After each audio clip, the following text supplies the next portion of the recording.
Hello, friends. Night has already fallen, and the day was long and tiring. And now, it is time to rest. As always, I will tell you a kind legend that once took place in our beloved Middle-earth. So, settle in comfortably, gently close your eyes, and let our journey begin.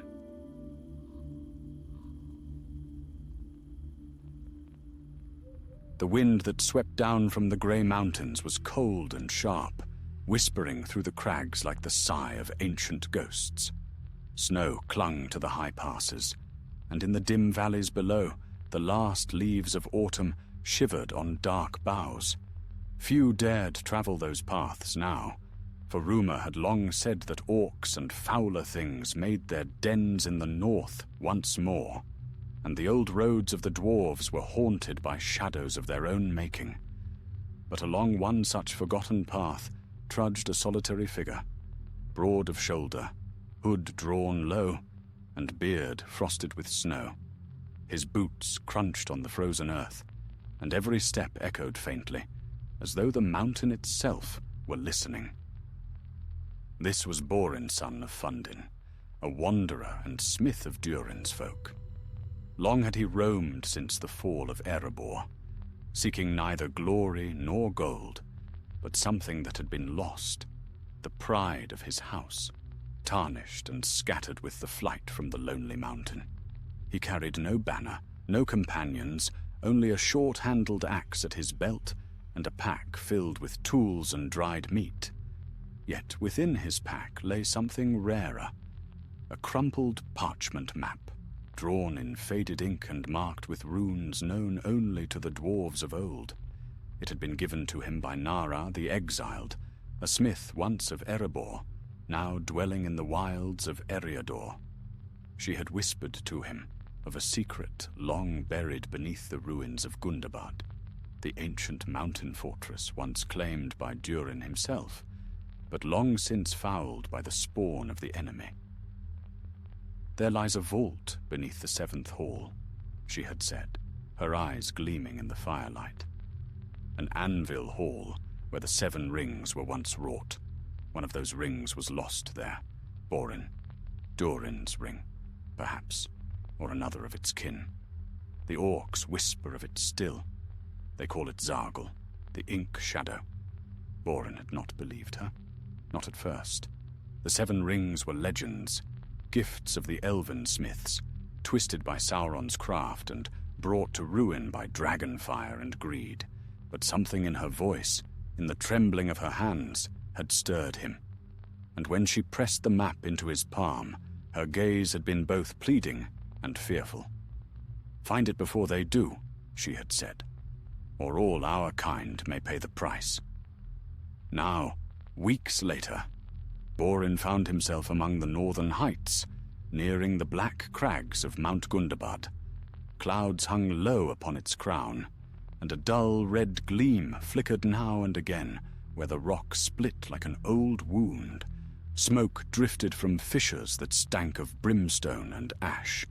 The mountain groaned at times, as if remembering the weight of long-forgotten battles. At the foot of a ravine, Borin paused to make camp. He built a small fire, careful to shield the flame from the wind, and drew his cloak tight around him. The night was cruelly cold. He reached into his pack and withdrew a small copper locket, its hinge broken, its engraving worn smooth. Inside, beneath the glass, was a scrap of parchment, showing the outline of the lonely mountain. He stared at it for a long while, until the firelight danced across the metal like molten gold. "Home," he muttered softly. "Once more, perhaps." But even as he spoke, a sound came from the dark beyond his fire, a scuff of stone, a low growl like breath drawn through fangs. Borin's hand went to his axe. "Show yourself," he called, his voice low but firm. From the shadows stepped a tall man, cloaked in grey, with a long bow slung across his back and eyes keen as a hawk's. His hair was dark, touched with frost, and his boots were muddied by long travel. "Peace, Master Dwarf," said the stranger, raising a hand. "I mean no harm. You've chosen a dangerous place for rest." Borin eyed him warily. "And who are you to tell me that?" "A ranger," the man replied. "Tharil of the North. I've tracked orcs through these hills since last moon, and your fire can be seen from a mile away. Best you douse it before they see it too." Borin hesitated, then nodded. There was truth in the ranger's tone. He kicked snow over the fire until it hissed and died. "What brings a ranger so far north?" Borin asked. "The same thing that brings you, I suspect," said Tharil. "Rumor of a relic, lost beneath the mountain. Orcs from Gundabad have been raiding deep into the Vale of Anduin. Their chieftain bears a strange mark, black runes along his arm that seem to move with the light. Men whisper that he serves a shadow older than Mordor." Borin's breath caught. "Then you've heard of the Ink Shadow?" Tharil nodded grimly. "Aye, and if the tales are true, it's no mere trinket of gold. The enemy forged the dwarf rings to bind greed to his will. This one may yet bear his touch." For a long moment, the wind howled between them, carrying snow and silence. Then Borin shouldered his pack. "Then we both seek the same end," he said. "The ring must be found, and ended." Tharil looked at him sharply. "Ended? Would you destroy such a thing, dwarf? It could restore your people's glory." Borin's eyes darkened. "Glory bought with shadow is no glory at all." The ranger smiled faintly, though his eyes were weary. "Then we travel together. 2 against the dark is better than 1. They moved on before dawn, leaving no sign of their fire. The mountains loomed like broken teeth against the paling sky, and far ahead, Mount Gundabad waited, black against the light, patient and cruel. Neither spoke of what lay beneath, nor of the whispers carried on the wind that night, faint and cold as the rustle of parchment. "Seek me, in the ink." And though Borin tried to forget the sound, it followed him long after the mountain swallowed the morning sun. The dawn came thin and pale over the mountains, painting the snow in weary shades of silver. The wind had grown harsher, cutting at their cloaks as Borin and Tharil followed the broken path that wound along the ridges of Gundabad. The air here was strange, heavy with the scent of iron and ash, as though the mountain itself still smoldered from some ancient wound. For 3 days they climbed, passing through narrow gullies where the rock pressed close on either side, and across frozen streams that cracked like glass beneath their boots. Once they found the remnants of an old dwarven bridge, its stones blackened, its runes worn smooth by centuries of weather and war. "This was Durin's road," Borin murmured, running a gloved hand over the stone. "The path from Gundabad to the Iron Hills. My forefathers built it in the elder days before the enemy came." "And now," Tharil said softly, scanning the cliffs above, "his servants walk it again."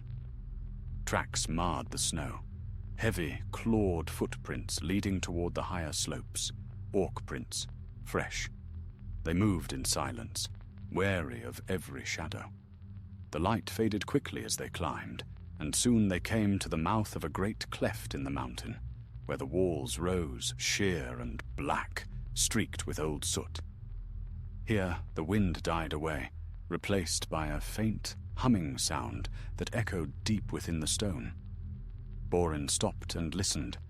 It was not the voice of wind or water, but something older, like the low thrum of a forge far beneath the earth.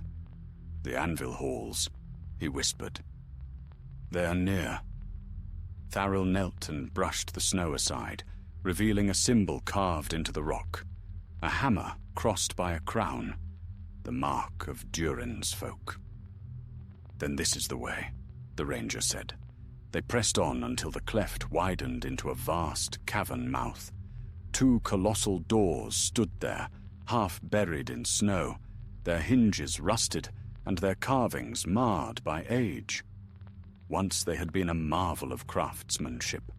Dwarven runes wound across their surface like veins of silver, now darkened and broken. The gates hung crooked, one ajar, and from the black gap between them came a foul, damp air that stank of decay. Borin tightened his grip on his axe. "We go in." Inside, the passage sloped downward, rough stone giving way to the worked masonry of old dwarven halls. The walls bore faint traces of carvings, axes, mountains, and stars, but all were marred by claw marks and scorch. Bones littered the floor, orcish, dwarvish, and others too old to name. Their torches flared as they descended deeper, the air thickening with dust and the scent of old metal. Once or twice, Borin thought he saw movement in the corner of his vision, shadows shifting, too quick to follow.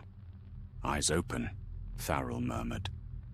At length, they reached a vast chamber supported by pillars like blackened trees. At its center stood a forge, long cold, yet the air around it shimmered faintly, as if with ghostly heat. Above it hung a chain of iron, broken at its end where something heavy had once been. Borin stepped closer, brushing ash from the floor. There, scratched into the stone, were lines of runes, some dwarvish, some not. They glimmered faintly in the torchlight, dark as ink spilled upon parchment. Tharil crouched beside him. "Can you read it?" Borin frowned, tracing the letters. A warning, perhaps, or a curse. The runes shift even as I look upon them. This is not the work of my kin. Before either could speak again, a faint sound reached them, the scrape of metal against stone. Then another.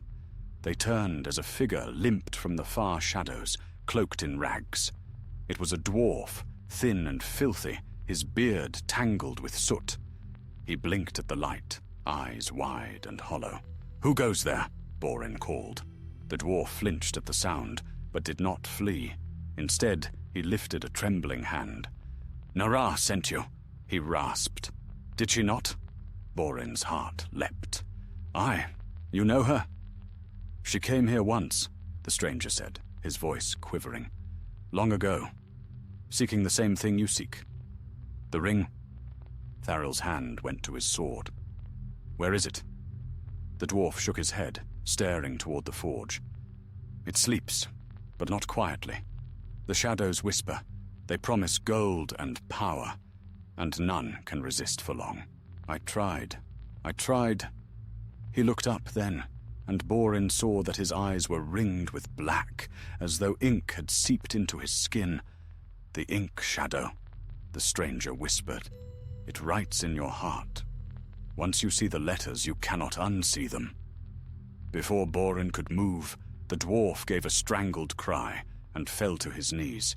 His hands clawed at the stone, leaving dark smears that spread and shimmered like living ink.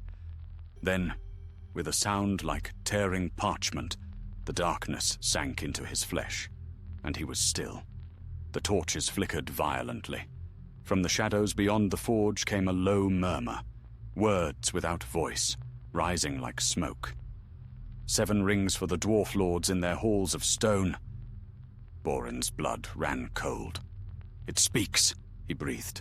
Tharil grabbed his arm. "We must leave, now." But even as they turned, the runes on the floor flared to life, burning black and red. The air thickened, and the forge roared as though rekindled by unseen hands. In the flames, shapes began to form. Figures wrought of shadow and smoke, each wearing a crown of iron. Their eyes gleamed like coals, and in their hands they bore rings that glowed with inner fire. "Durin's line," one hissed. "You come to reclaim what was never yours."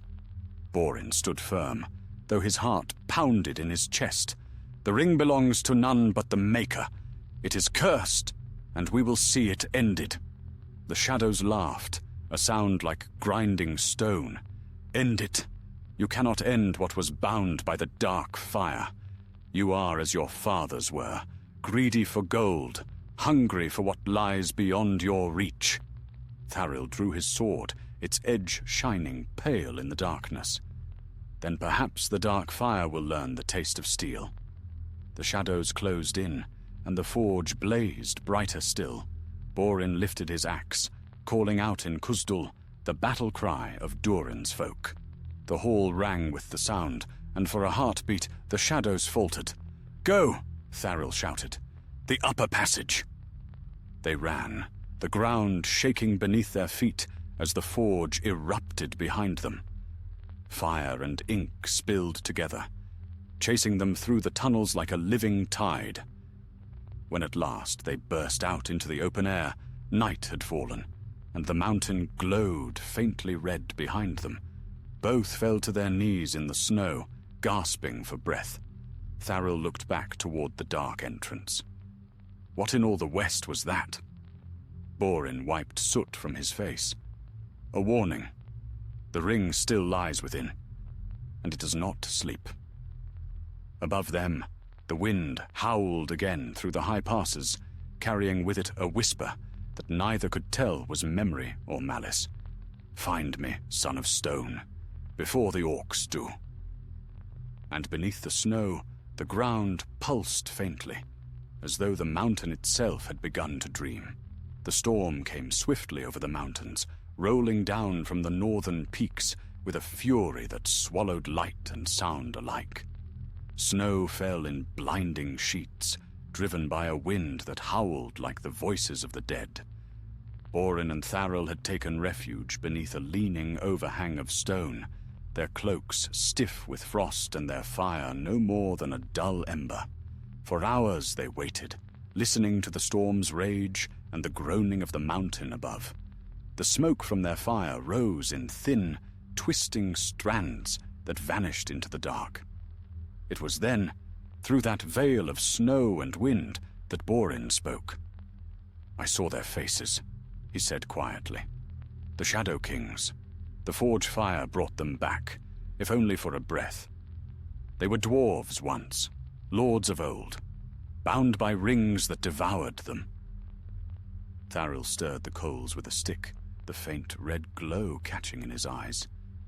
"Then the tales were true," he murmured. "The 7 rings were not destroyed by dragons alone.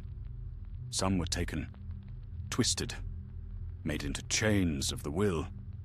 Borin nodded. "Durin's folk have long denied it. We tell ourselves we cannot be enslaved, not by gold nor by the dark power. But I have seen what lies in those halls. The ink shadow is no mere relic. It is alive." The ranger looked at him sharply. "Alive?" "Aye," said Borin. "The runes move of their own accord. They whisper. The very air seems written with malice." Tharil frowned, gazing into the fire. "Then it must be destroyed." Borin hesitated. "And yet, if it truly is one of the 7, then to destroy it would be to erase a piece of our history. What if it could be cleansed instead?" "Can one cleanse poison?"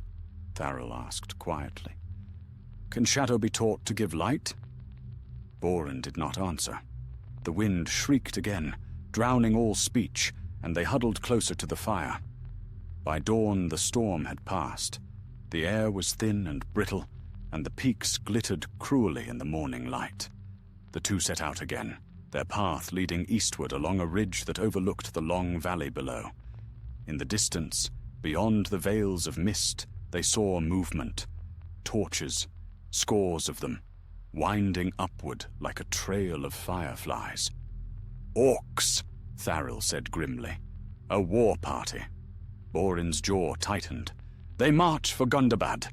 The ring draws them as surely as it draws us." They quickened their pace, seeking a higher vantage. By midday they reached a narrow pass, guarded by cliffs on both sides. There, among the rocks, they found signs of battle. Broken arrows, black blood frozen in the snow, and a tattered banner bearing the mark of a white hand. Tharil knelt, examining it. "Not Mordor's mark," he muttered. These orcs serve another master. Borin frowned. Saruman of Isengard? Perhaps, Tharil said. But why would his hand reach so far north? Before they could ponder further, a sound reached them, the sharp twang of a bowstring. An arrow whistled past, striking the rock beside Borin's head. "Down!" Tharil barked, drawing his own bow. Another arrow came, and another, dark shapes moving among the cliffs. The ranger loosed 3 shafts in quick succession, each finding its mark. Orcs fell snarling into the snow, but more came, their cries echoing like the clash of iron. Borin swung his axe, catching one that lunged from the shadows. Its black blood steamed upon the stone. Another came, and another. The fight was brutal and close, the air thick with the stink of sweat and smoke. At last, silence fell. A dozen orcs lay dead upon the rocks. Tharil stood panting, his arm bleeding from a shallow cut, while Borin leaned on his axe, breathing hard. "Too many for a scouting band," Tharil said. "They were guarding something." They searched the bodies and found, among the filth and rusted mail, a fragment of parchment sealed with black wax. The seal bore the image of a lidless eye, and beneath it, crude markings written in ink so dark it seemed to drink the light. Borin unrolled it carefully. The writing was in the black speech, but scrawled beneath it, in trembling dwarvish runes, were words he could read. "The ink shadow awakens. Bring it to the hand." Tharil's expression darkened. "So the orcs mean to take the ring south, to Isengard, or worse." "Then we must reach it first," Borin said. They buried the bodies beneath the snow and pressed onward. The path led down into a deep gorge where the sun barely touched the ground. Strange noises echoed from the depths, drips of unseen water, and once a distant rumbling like the beating of a giant heart. As night fell, they came upon a narrow cave where a small fire still smoldered. Someone had camped there recently. Tharil gestured for silence, and they entered cautiously. At the back of the cave, sitting beside a pack of tools and a smith's hammer, was a figure Borin knew at once. "Nara," he breathed. She turned, her face pale beneath a hood of grey. Her eyes were sharp as ever, though weariness shadowed them. "Borin, you came." He knelt beside her, clasping her forearm. "You said the ring lay below the 7th hall. You were right. The shadows spoke. We barely escaped with our lives." "I know," she said softly. "I felt it stirring even here. It calls to me still, in my dreams." Tharil regarded her warily. "How long have you been here?" "Long enough to know that the orcs are closing in," Nara replied. "They seek to take the ring to their master. But there is a way below, a secret stair built before the fall of Durin's line. It leads to the anvil halls. If we are swift, we can reach the vault before they do." Borin studied her face. "And then?"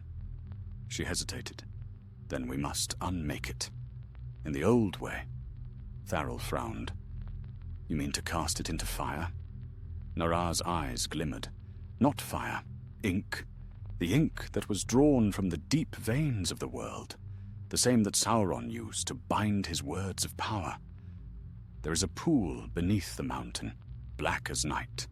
If the ring is cast there, it will be swallowed forever." For a moment, none spoke. Only the whisper of wind through the cave mouth broke the silence. "Then we go," Borin said at last. "Tonight." They left the cave under cover of darkness, following Nara along a hidden path that wound down the mountainside. Stars flickered overhead, veiled by mist, and the air smelled faintly of smoke.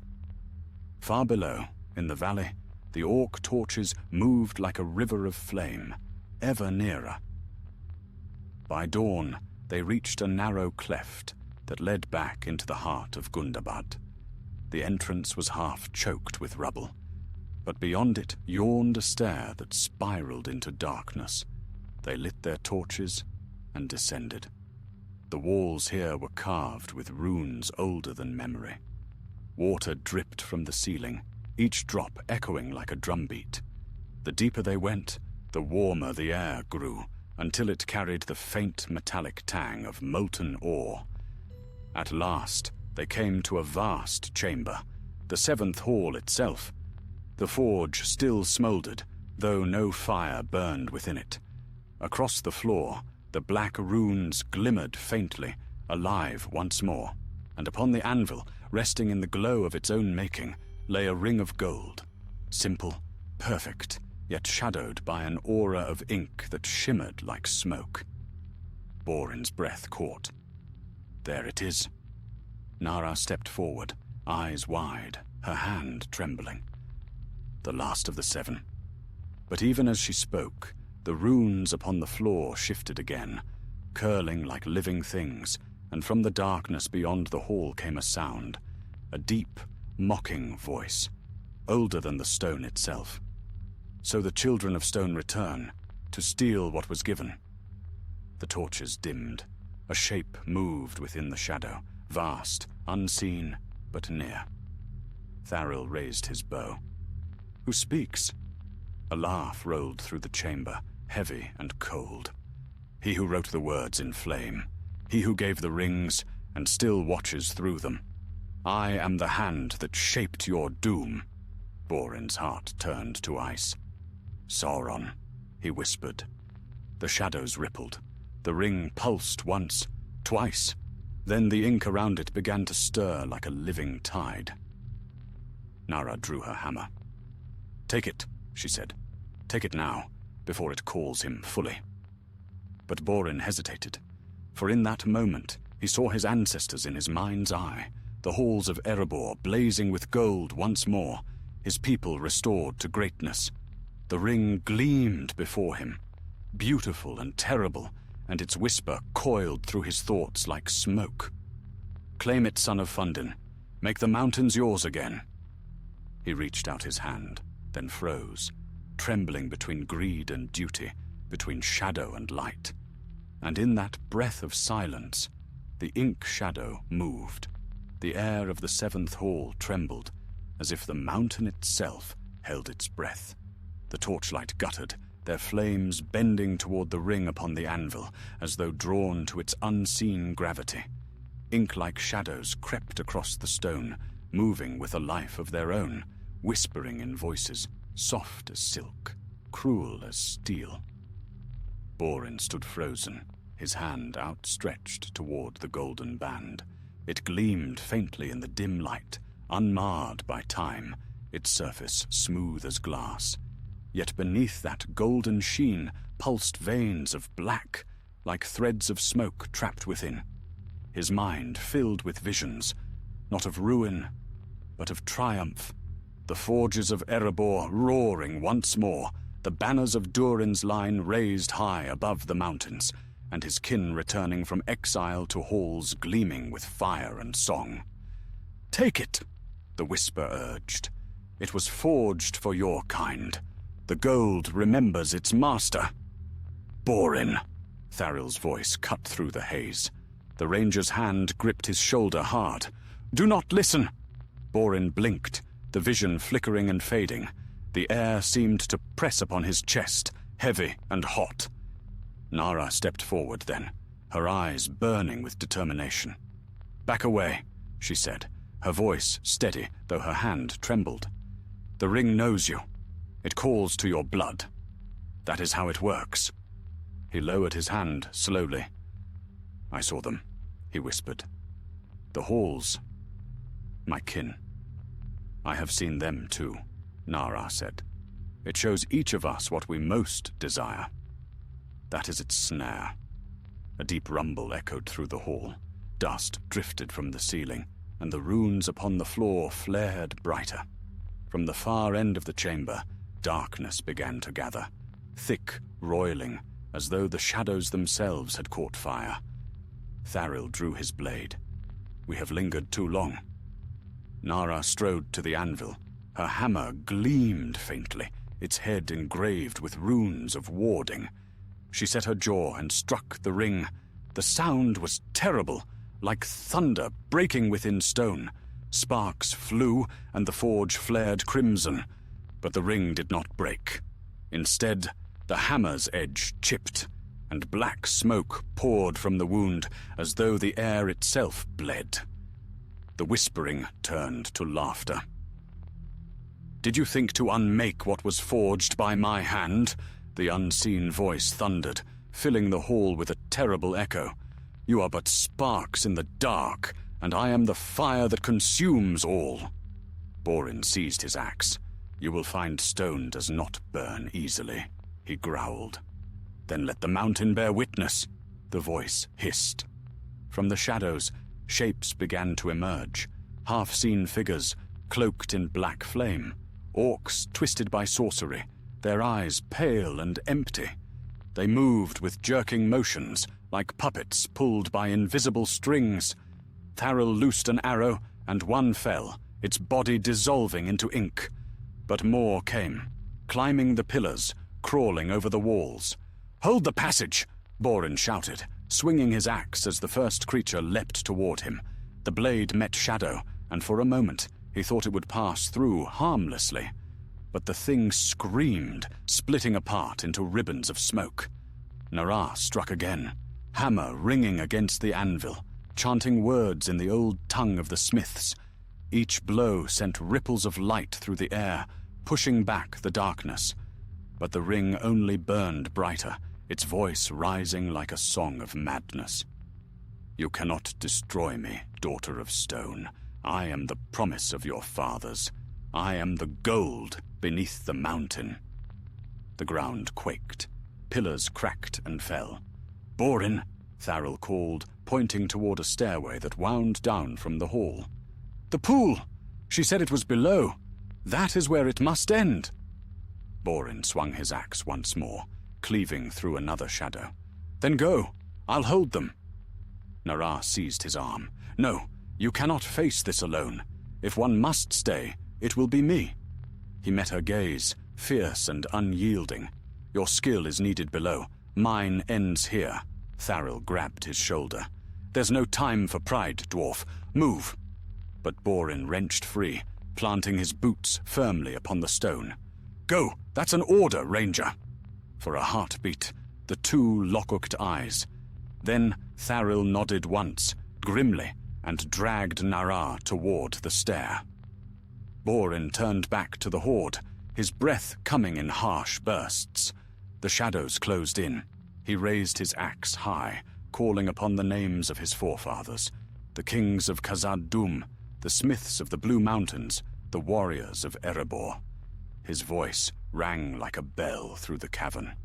"Durin's blood does not flee," he roared, and brought his axe down with all the strength of his line. The floor split. The forge erupted, a geyser of molten gold and ink-black smoke. The light was blinding.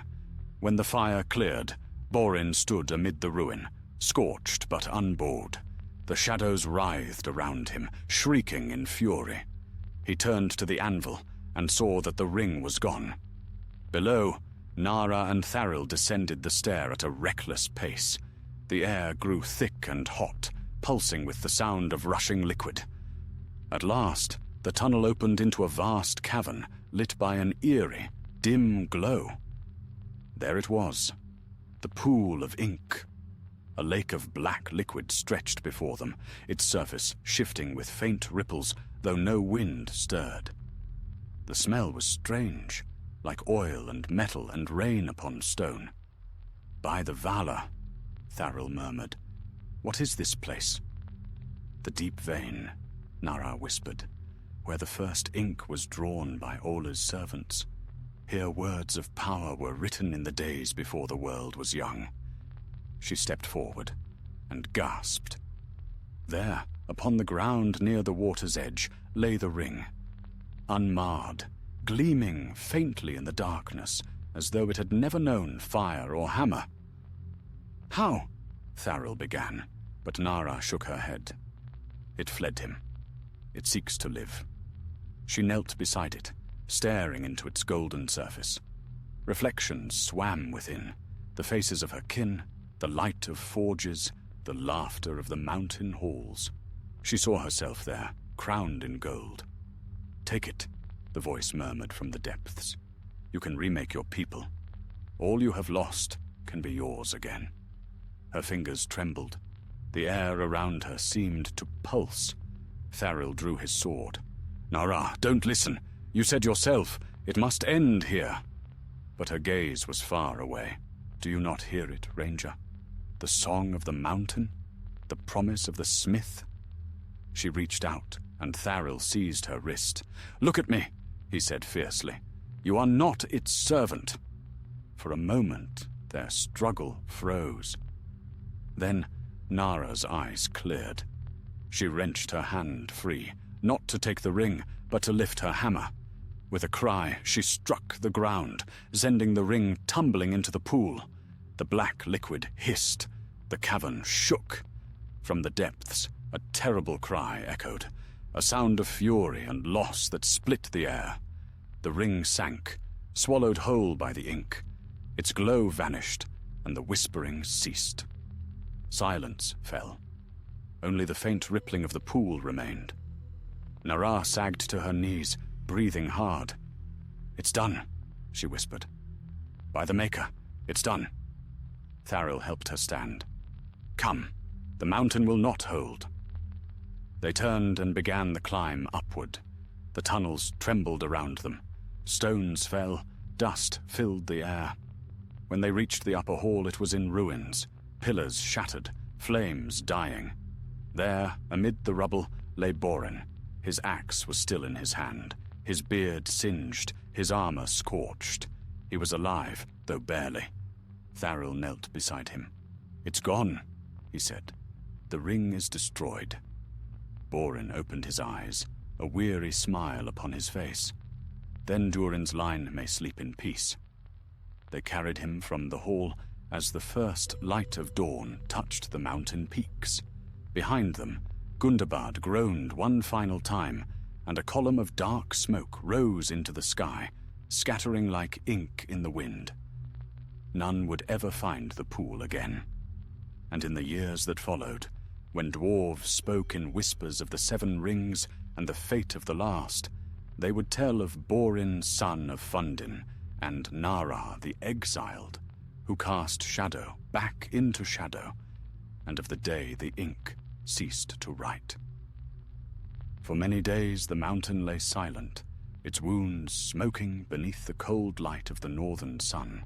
Snow fell thick upon the slopes of Gundabad, covering the ruins of the orc holds and sealing the shattered halls beneath layers of ice. The wind no longer whispered in tongues of shadow, nor did the inked runes glimmer upon the stones. Yet for Borin, Tharil, and Nara, the echoes of what had been lingered in their hearts as a weight too heavy for words. They had made camp far from the mountain's blackened crown, in a hollow sheltered by pines. There, beside a meager fire, Borin lay wrapped in furs. His wounds had been bound by Nara's careful hand, though the burns upon his arms would scar him for life. Still, his eyes were bright with the quiet strength of one who had faced darkness and lived. Tharil watched him from across the fire, sharpening his blade upon a whetstone. "You should rest," he said, though his tone was gentle. Borin's lips curved in a faint smile. "A dwarf rests best when his work is done, yet mine is not." Nara looked up sharply. "You speak of Gundabad?" "Aye," he said, staring into the flames. "The orcs may have fled, but the halls are ruined. Once they belonged to Durin's line, before the shadows took them. I would see them cleansed, stone by stone, hall by hall." Tharil shook his head. "You've seen what sleeps beneath. Let the dead mountain bury its secrets." But Borin's gaze was unyielding. "No, the enemy sought to twist what we made, to turn pride to greed and gold to chains. We cannot let that be the final word of our people. If Gundabad is to remain in darkness, then the dwarves are unworthy of the name we bear." The ranger sighed, setting aside his blade. "You are stubborn, dwarf." "And you are too quick to flee," Borin replied with a grin. The tension eased, and for a while they sat in silence, listening to the wind moving through the trees. It was strange how peaceful the world could seem after so much fire and blood. When dawn came, they broke camp and began the long descent toward the lowlands. The path wound through narrow passes and valleys where the snow lay untouched. Here and there they found signs of the orc war band that had fled in panic, their torches extinguished, their tracks already half buried. Yet as they walked, Tharil's eyes turned often to the east. "Something stirs still," he murmured. "The shadows have not forgotten us." Nara, walking beside him, nodded. "Sauron's reach grows long. The ring may be gone, but the hand that forged it remains." Borin tightened his grip upon his axe, then let him come. A mountain stands firm no matter how many storms strike its crown.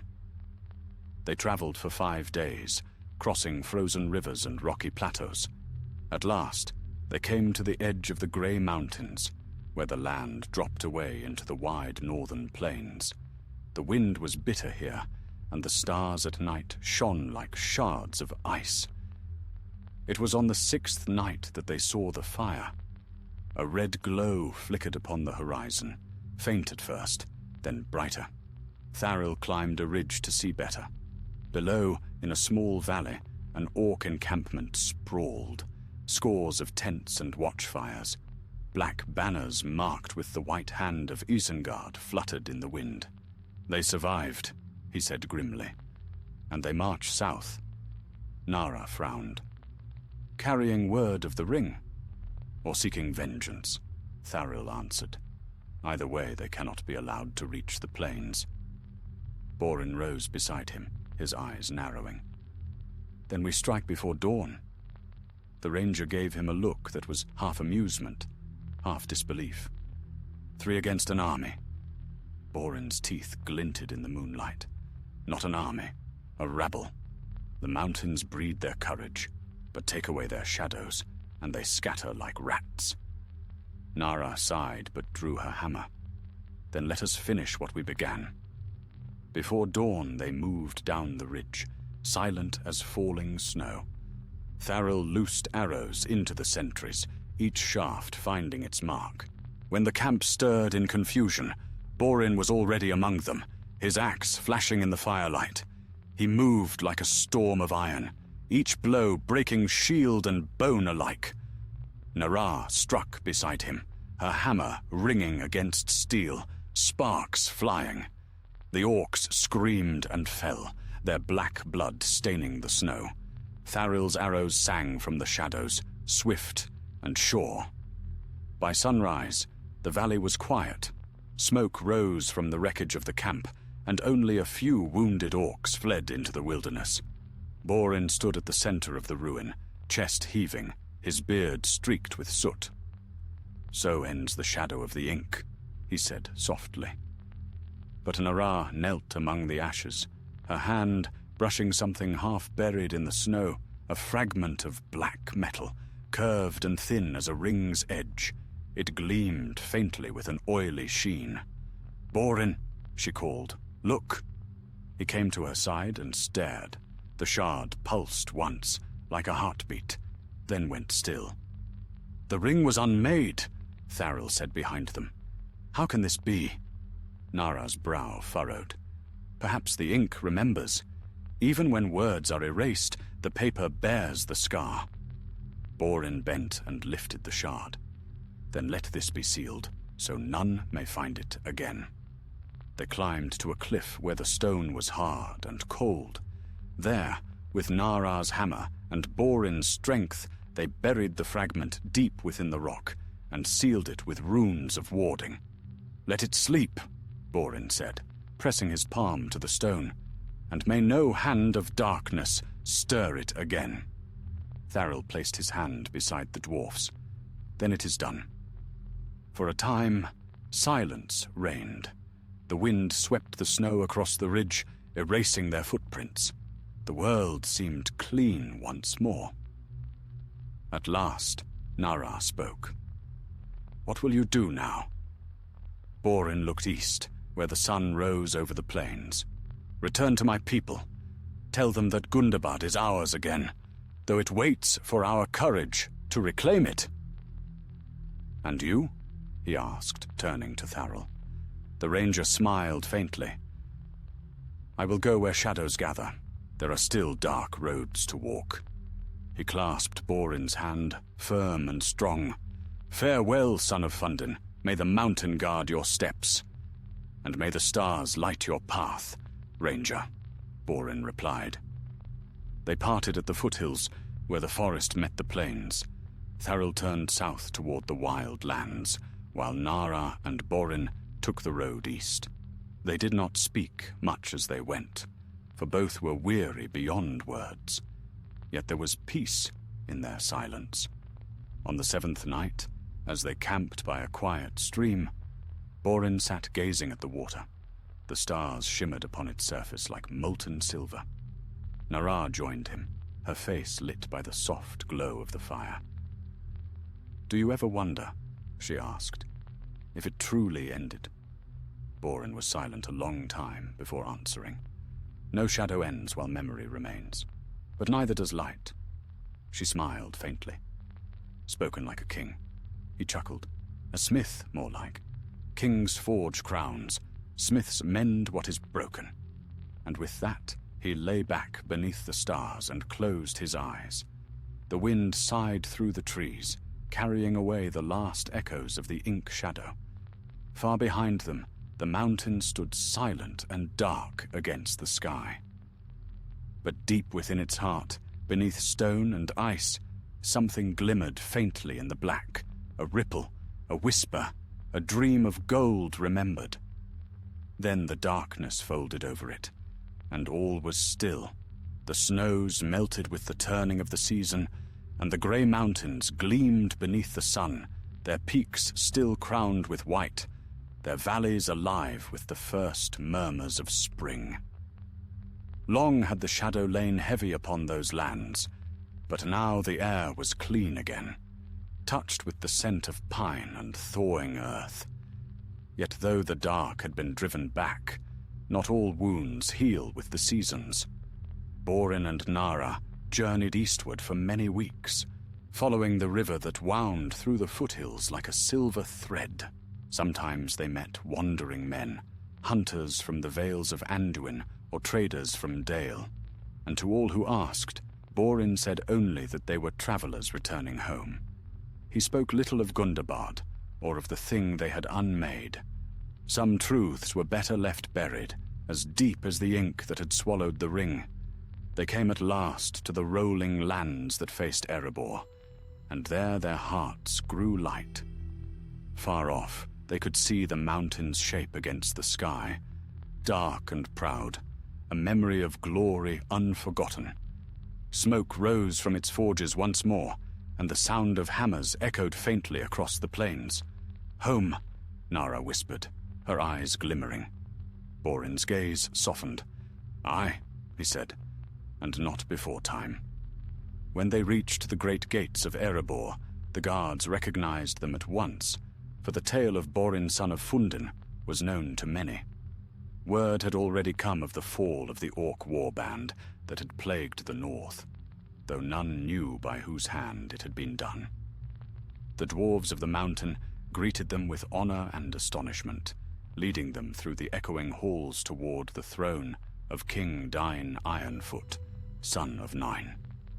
The king sat upon a high seat of stone, his beard braided with silver, his eyes sharp and steady as the gleam of a polished blade. When Borin knelt before him, the hall fell silent. "Rise, son of Fundin," Dain said, his deep voice filling the chamber. "Long has it been since we heard word of you. We feared you lost to the wild." "I was lost indeed, Lord," Borin replied, rising to his feet. "But in my wandering, I found something greater than myself, and I have returned to tell of it." And so, before the gathered court, Borin told his tale of the map given by Nara the Exiled, of the journey to Gundabad, the waking of the Ink Shadow, and the destruction of the last of the seven. He spoke of the forges that burned with shadow fire, of the Orc chieftain's banners, of the pool where ink and memory met. When his tale ended, silence fell once more. King Dain sat for a long while, his brow furrowed in thought. At last he said, "Few have faced such darkness and lived to speak of it. The seven were our pride, and our shame. If what you say is true, then one of the greatest blights upon our kind has been undone." Nara stepped forward, bowing her head. "It was Borin who stood against it, Lord. His will held where mine faltered." Borin shook his head. "We all stood. None could have done so alone." The king's eyes softened. "Then both shall be honored. Let it be known throughout Erebor that Gundabad's shadow is broken and its name cleansed. Perhaps in time, our folk may walk those halls again." At that, the dwarves in the hall struck their axes to the stone, and a deep cheer rolled through the chamber like thunder. Later, when the feast was ended and the torches burned low, Dain summoned Borin and Nara to a quiet chamber overlooking the forges. There he poured for them cups of strong dwarven ale and said, "What you have done cannot be forgotten. Yet I would ask one thing more. The ring is gone, but are you certain the dark that forged it is not?" Borin stared into his cup. "Sauron's hand still moves.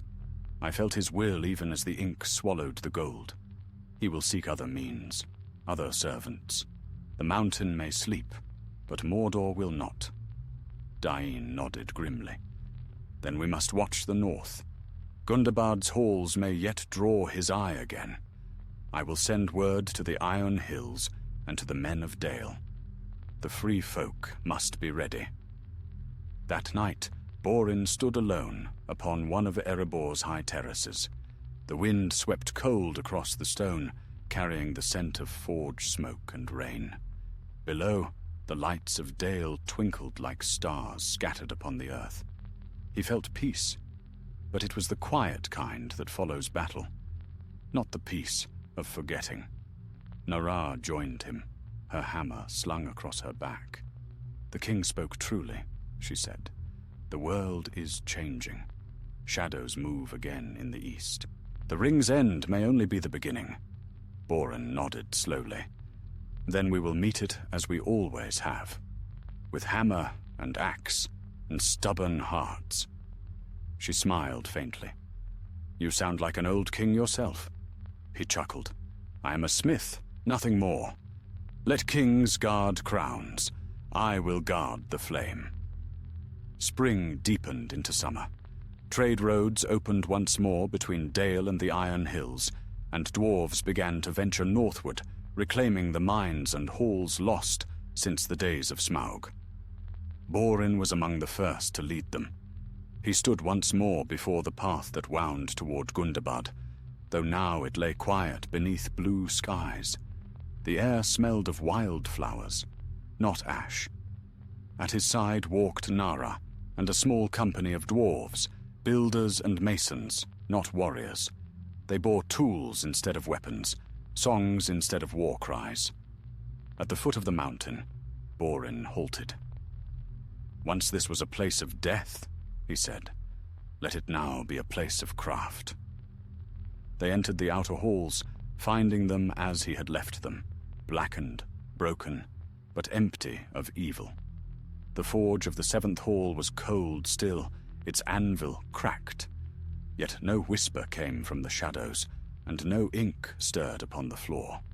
For many months they labored, clearing rubble, sealing tunnels and rebuilding walls. Slowly, the darkness receded. New light filled the halls of Gundabad, and laughter returned to its stones.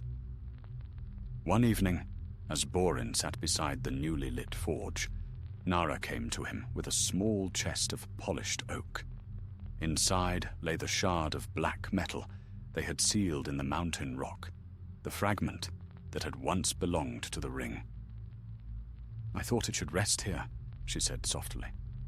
"Not buried in fear, but guarded in remembrance." Borin looked down at the shard. It no longer pulsed or glowed. It was simply metal, dark, cold, and still. "Then so it shall be," he said, "not as a relic of shadow, but a mark of what was overcome." He closed the lid and set it beside the forge. The firelight gleamed upon the wood like dawn upon old stone. Years passed, and the story of the ink shadow faded into legend.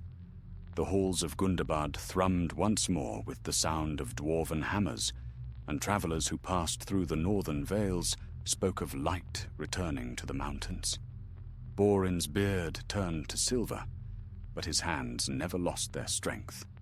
He became master of the forges, teacher to a new generation of smiths who knew little of the darkness their fathers had faced. Yet sometimes, when the forge was quiet and the night deep, he would hear a faint whisper, not of shadow, but of memory. It spoke not in words, but in the rhythm of his hammer, in the song of metal meeting stone. And he would smile then, knowing that the mountain remembered, as he did. Not the curse of gold or the ink of corruption, but the courage that burned brighter than both. So ended the tale of the dwarf's ring and the ink shadows, of fire unmade and shadow undone, of greed conquered by heart, and of a mountain's redemption. And though the world would darken again, as it always does, somewhere deep beneath the earth, the forges of Gundabad glowed in defiance, steady and bright, a flame that no shadow could ever again extinguish. Autumn came again to the north, and the forests around Gundabad burned with gold and crimson. The mountain, once scarred and blackened, now wore a mantle of snow along its crown, and stood proud beneath the pale sun. Within its halls, hammers rang and fires roared, the heartbeat of a kingdom reborn. The dwarves of Durin's line had returned in strength, and the old forges that had slept for centuries now glowed once more with honest flame. Borin, son of Fundin, walked through the lower tunnels, his boots striking sparks from the new-laid stone.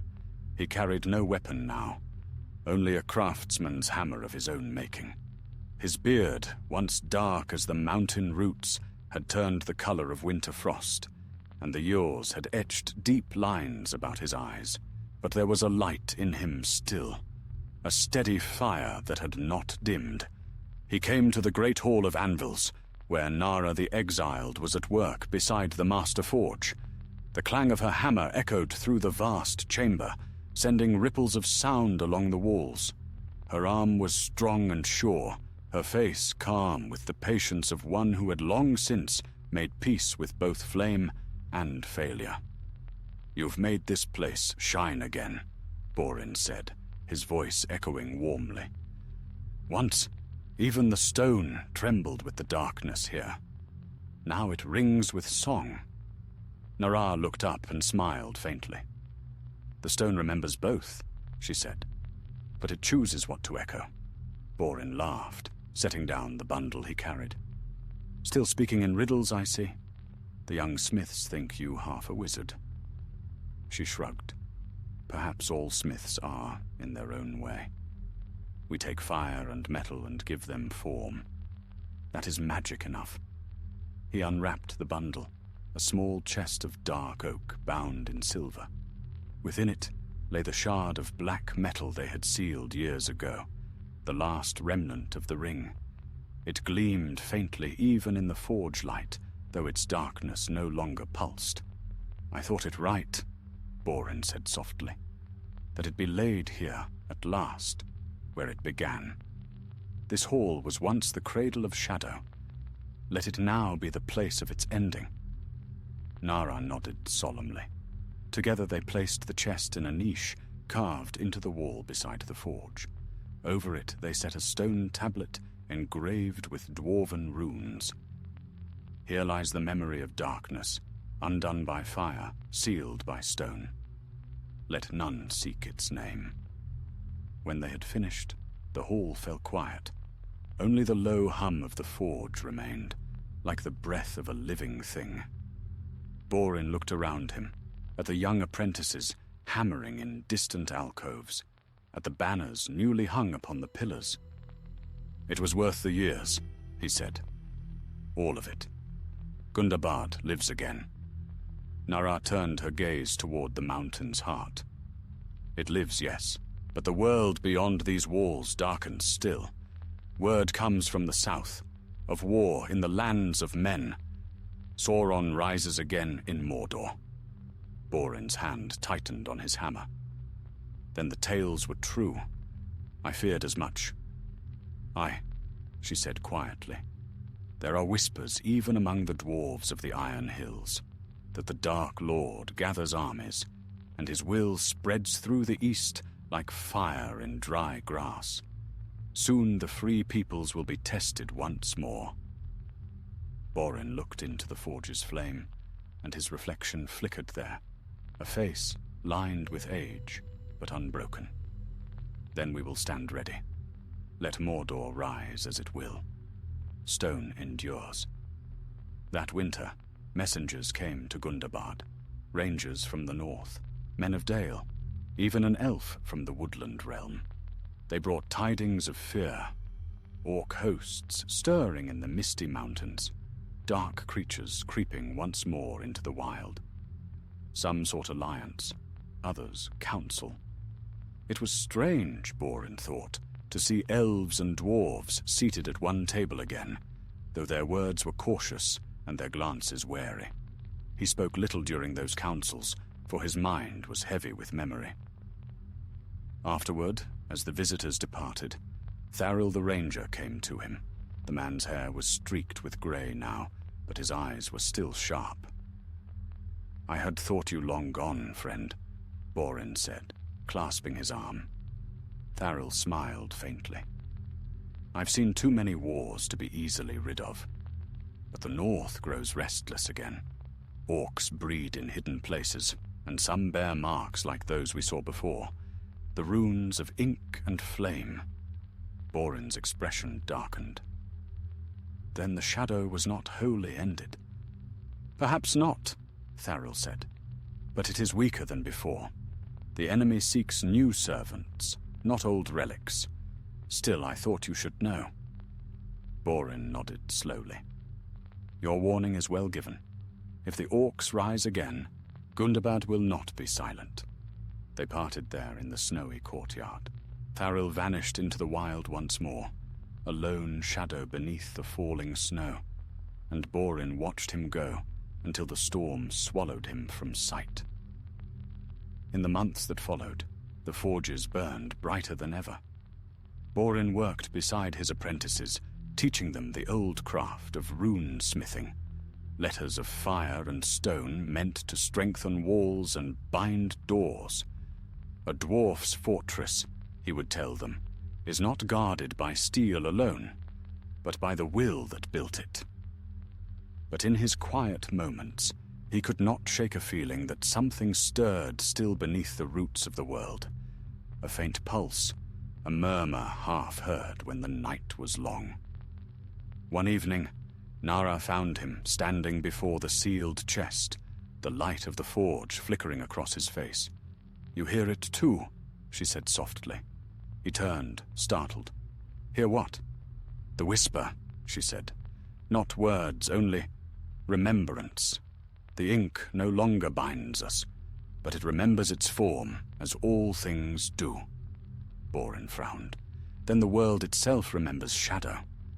"Perhaps that is how it guards against it," she replied. "Memory is not always a curse." He nodded slowly. "Aye, perhaps you're right." Together they stood before the forge as the flame burned low. The air was warm, the scent of iron sweet. "Tell me," she said after a while, "if war does come again, will you go?" Borin smiled faintly. If the king commands it, I will. But my heart belongs here, to the stone and the flame. Let the young bear the axes now. I have carried mine long enough." Nara studied him for a moment. "You speak as one content." He looked toward the dark ceiling, where the first trickle of smoke drifted upward, vanishing into the vents above. "I am," he said simply. "I have seen the mountain fall and rise again. That is enough." When spring returned once more, messengers brought tidings of great deeds far to the south, of a fellowship of heroes, of the breaking of Mordor's power, and the downfall of Sauron. In the great hall, King Dain rose before his people and proclaimed the news. The dwarves lifted their voices in song, and the halls of Gundabad echoed with joy. But Borin said nothing. He stood apart, listening, and when the song faded, he turned quietly toward the old forge, where the chest still rested in its niche. He laid his hand upon the stone. It was cool beneath his palm, steady and silent. "The world turns," he murmured. "The darkness passes, yet the stone remains." Outside, the wind swept down from the northern peaks, carrying the scent of spring grass and melting snow. The mountain was alive again, its halls filled with laughter, its forges bright. Borin, son of Fundin, closed his eyes and smiled. In his heart, he heard the mountain's voice, not the whispers of ink or the songs of shadow, but the deep, steady rhythm of earth and fire. It spoke no words, yet he understood it all the same. Endure. And so he did, for that is the way of dwarves, and of mountains, and of all things born of stone. Years passed like the slow turning of a millstone, grinding memory into legend. The forges of Gundabad burned brighter than they had in centuries, and the songs of the smiths echoed through its halls until they reached even the snow-veiled peaks. The mountain had become once more a place of craft and pride, its deep vaults ringing with the music of metal and flame. Yet beyond its gates, the world changed. The War of the Ring had ended, and word came north of the crowning of King Elisar in Gondor, of peace spreading through the realms of men, and of the passing of the last high elves to the west. The great age of wonder was fading, and the dominion of the younger folk had begun. Borin, grown old and white-bearded, walked the halls of Gundabad like a living memory of the elder days. He moved slowly now, yet his eyes still held the same fire that had seen him through shadow and flame. The younger dwarves revered him, calling him Stonefather, though he would laugh and say he was only a smith who had outlived his tools. Nara remained at his side, the keeper of the forge and master of runes. Together they shaped works of beauty, crowns of mithril, blades etched with silver script, and goblets that sang when struck. But their finest creation was not of gold or steel, but of stone, the gate of the seven echoes, a vast doorway sealed with runes that told the tale of the 7 rings and their fall. When it was completed, the king himself came to see it, and the dwarves gathered in silence as Borin laid his hand upon the carved stone. "Let this be a remembrance," he said, his voice deep and solemn, "that our hearts may never again be turned to shadow, nor our craft serve the will of the enemy. The rings are gone, the ink is spent, but the lesson remains." The crowd bowed their heads, and for a time all was still. That night there was feasting in the great hall, and songs were sung of Durin and the long road of the dwarves. But when the revelry had quieted, Borin slipped away to the balcony overlooking the northern valleys. The moon was high, its light cold upon the peaks. He leaned upon the stone rail, watching the silvered clouds drift like slow ships across the sky. Behind him, footsteps approached. "You slip away, as always," Nara said softly. Even kings cannot keep you at the table." He smiled without turning. "Feasting dulls the mind. Fire sharpens it, and I am too old to dull mine now." She stood beside him, her hair streaked with white. "Do you think of it still? The ring?"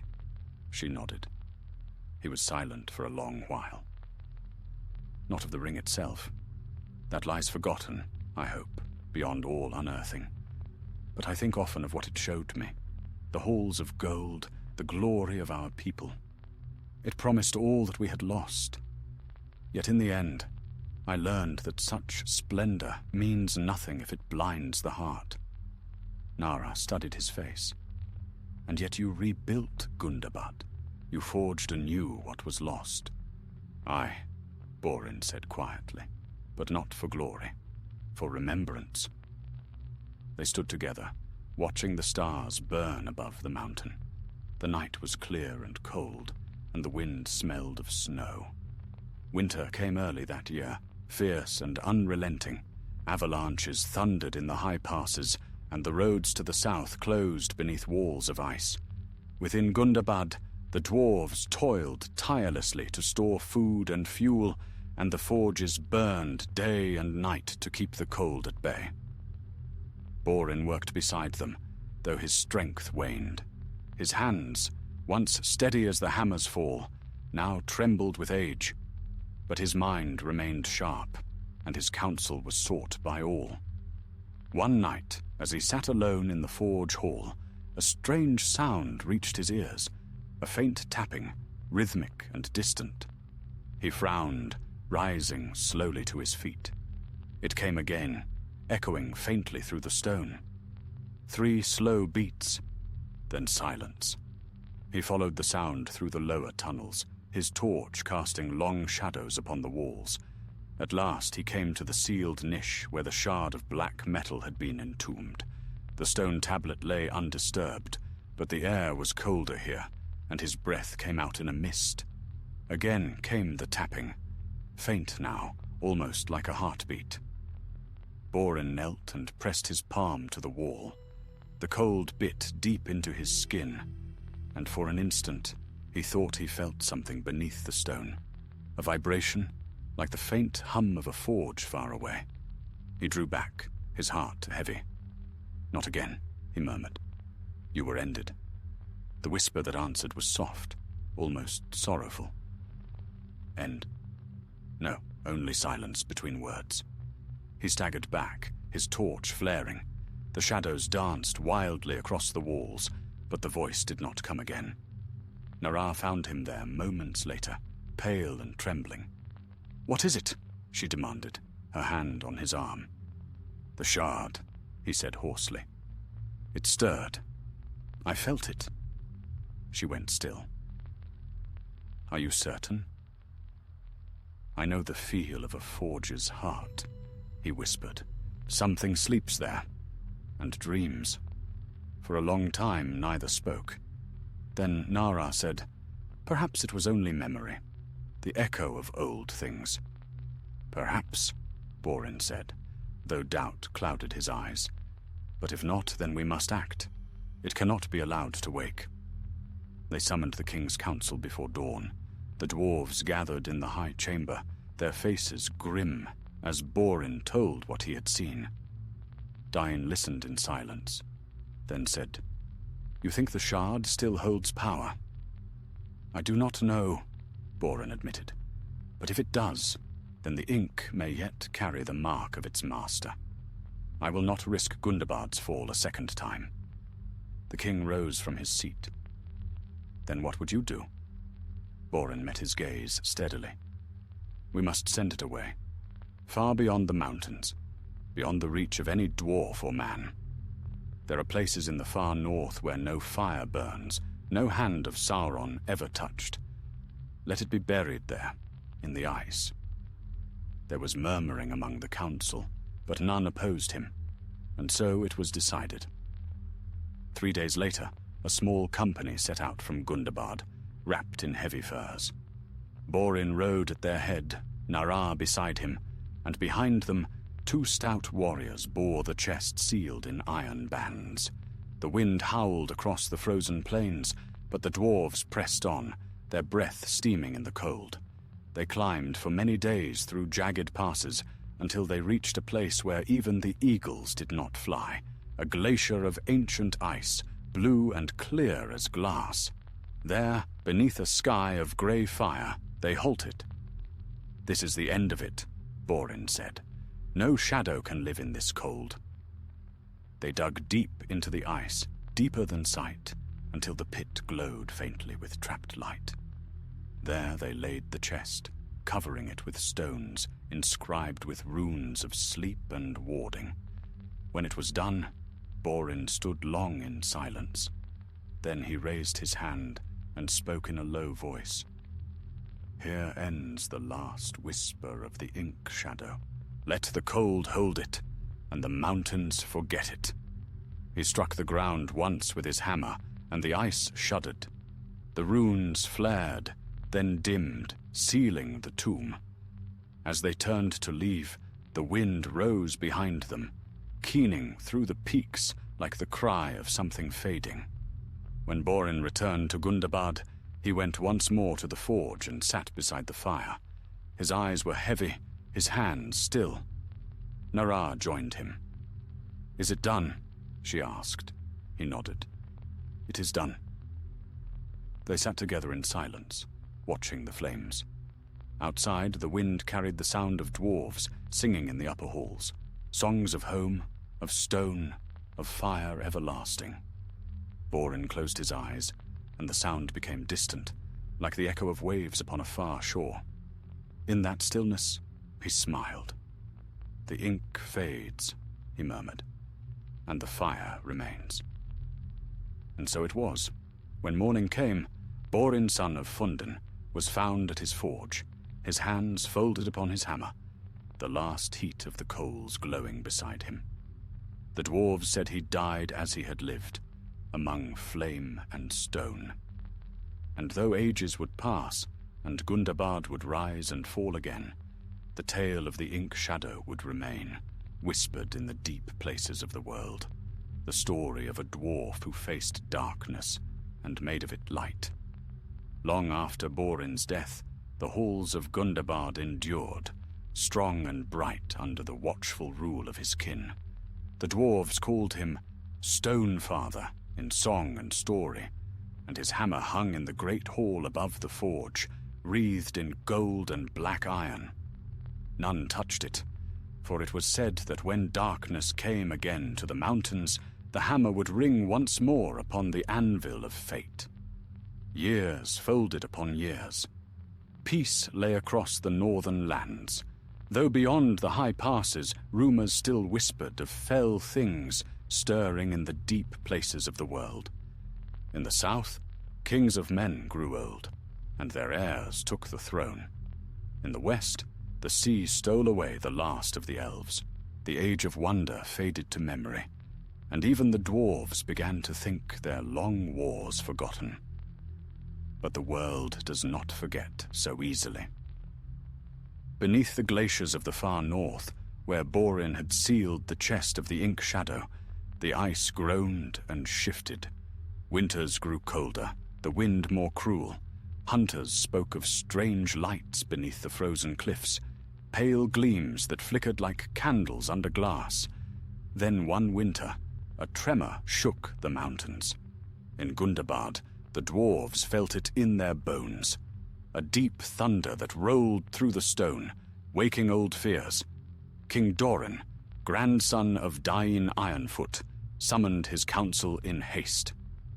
"It came from the far north," said the scouts, their beards rimed with frost, "from the place the old tales call Borin's Barrow, where he laid the shard of the ring to rest." At those words, silence fell. None spoke for a long while. At last, a young dwarf, Nori, son of Nara's line, rose from his seat. His eyes were dark and restless, full of the fire that burns in those who have never seen true darkness. "My lord," he said, "if the ground trembles, it is only the shifting of the ice. The world changes, mountains breathe. We should not fear old ghost stories. But an elder smith shook his head. There is breath, lad, and there is memory. Borin's hammer still hangs above our hall for a reason. The king's gaze turned to the north-facing wall, where the hammer gleamed faintly in the torchlight. Then perhaps the mountain speaks again, he said quietly, and if it does, we will answer. Nori did not wait for the council's end. That night, he gathered a small band of companions, 3 in all, stout and bold, and set out before dawn. The cold bit deep as they climbed, the wind carrying whispers that might have been the sigh of the snow or the murmur of something older. Their road led them through the pass of Thrain's Tears, where the cliffs rose like the walls of a fortress, and the air was thin as glass. For 3 days they traveled northward, until even the sun seemed pale and weary. At last they reached the edge of the glacier. It stretched before them in silent majesty, endless and blue, the surface gleaming with veins of crystal light. Here, the world seemed still, untouched by time. "This is the place," Nori said, his voice hushed. "The barrow lies beneath." They set camp at the base of a jagged spur of ice and began to dig. The work was hard and slow, and the cold gnawed at their fingers. But on the second night, one of the dwarves, Rundin, a miner by trade, struck something solid beneath his pick. "Stone," he said, his breath steaming, "smooth carved." They cleared the ice away, revealing a block of black granite inscribed with runes of warding. Nori traced them with his gloved hand. The letters were old, yet unbroken. "This is his work," he murmured. "The mark of Borin himself." As they uncovered more, they found the lid of a small chamber sealed beneath the ice, and within, still bound in silver bands, lay the chest. For a moment, none spoke. The air was deathly still. "Should we open it?" Rundin asked at last. Nori hesitated. Every tale he had ever heard of Borin's quests rose in his mind, the shadows, the fire, the ring of gold and ink. Yet curiosity burned in him, stronger than fear. "Just a look," he said. "No more." He drew his knife and pried at the lid. The ice cracked. A faint sigh escaped, like breath long held. Inside, the shard of black metal gleamed faintly, unchanged by time. But it was not cold. When Nori reached toward it, warmth spread through the air, a low pulse, steady and slow. The shard seemed to hum, a sound just beyond hearing. Then came a whisper, faint as the crackling of frost. End? No end. Only the pause before the stroke. Nori jerked his hand back. The light flared once, then died. "Did you hear that?" Rundin whispered. But Nori said nothing. He sealed the chest again and rose. "We go back," he said. "Now." They returned to Gundabad with haste. Yet as they descended the mountain, Nori felt the weight of unseen eyes upon him. In dreams, he saw ink spreading across the snow, curling in shapes like words too ancient to read. When they reached the gates, he went straight to the king. "It lives," he said, placing the chest upon the stone floor. "We disturbed it." King Doran's face darkened. "Then we must do as Borin did. Seal it deeper." But before they could act, a sudden crack split the air. The chest shuddered, and the iron bands burst apart. The shard rose, hovering in the air, and from it poured a mist, blacker than shadow. Dwarves cried out, and fell back as the hall dimmed. The mist twisted, coiling upward like smoke from an unseen fire. Then a voice spoke, soft, almost gentle. "So long you buried me beneath the ice. Yet thought endures, memory endures, and where memory dwells, shadow waits." The mist took form, a figure robed in darkness, faceless, its hands like ink dripping from a quill. Nori stood frozen, the hammer light glinting in his eyes. "What are you?" he demanded. "The word unwritten?" the voice replied, the thought unspoken, the last echo of the fire that made the rings. "I am the ink shadow." It raised its hand, and the runes upon the walls flared and cracked. Torches guttered out. "Strike it!" shouted the king. Axes flew, but passed through the shadow like smoke. The creature laughed, a dry, papery sound that echoed in every corner of the hall. Then, from above the forge, a sound answered it, a deep, ringing note that filled the air. Borin's hammer, untouched for an age, had begun to tremble. With a thunderous clang, it fell from its place and struck the anvil below. The fire leapt high, white as starlight. The shadow shrieked and recoiled. Nori seized the hammer, its weight like a mountain in his hands. Heat coursed through him, fierce and pure. He raised it high and cried aloud in Khuzdul, the words of Borin's oath. The hammer fell. Light split the darkness. The ink shadow screamed as the forge fire consumed it, its form unraveling into shreds of smoke and dust. When the light faded, the hall was still. The chest lay shattered, the shard gone. Only the hammer remained, glowing faintly with inner fire. Days later, when the dwarves gathered to speak of what had passed, Nori told them all. The barrow, the shard, the voice. King Dorin listened in silence. "Then Borin's fight was not in vain," the king said. "Even in death, his hand guided yours." Nori bowed his head. "The hammer chose, not I." And so the hammer was returned to its place. Yet it was said that from that day forth, its edge bore faint marks, like runes burned deep into the metal. Some said they glowed softly in the dark, as if remembering the battle. The dwarves called it Khuzd-dum, the hammer of endings. And they sang again of Borin, son of Fundin, who had forged peace from shadow, and of Nori, who had awakened that peace anew when darkness dared to rise again.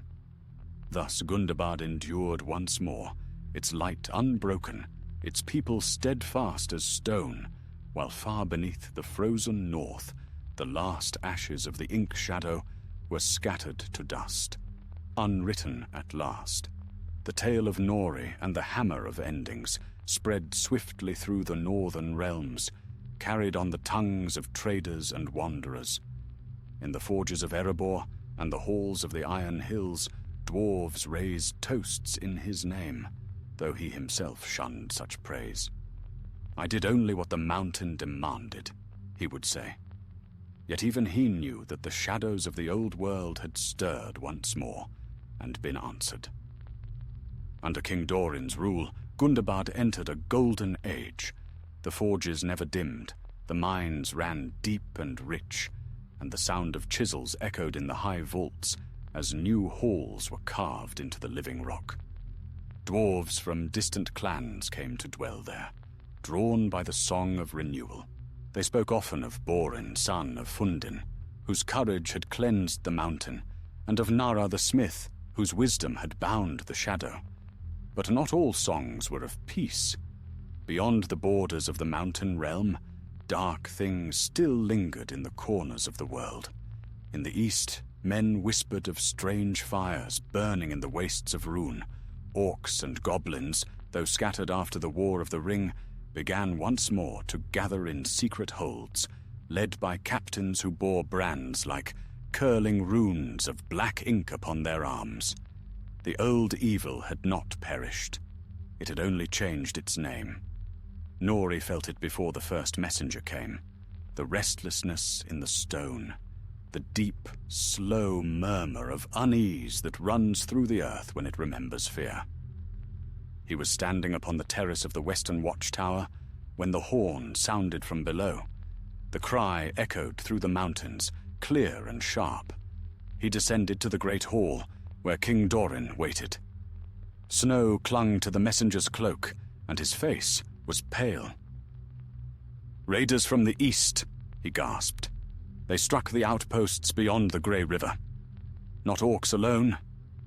There were men among them, wearing masks of black metal. The council murmured in alarm. Doran's gaze turned to Nori. "You have walked the wild places before.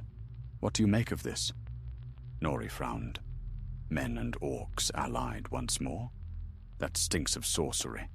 These masks, did they bear any mark? "A rune," said the messenger, "like a line of ink, coiling into flame." At that, Nori's blood ran cold. The king called for a company to ride at dawn, 50 of the best, to find the source of this new threat. Nori led them north through the passes, their axes gleaming in the pale light.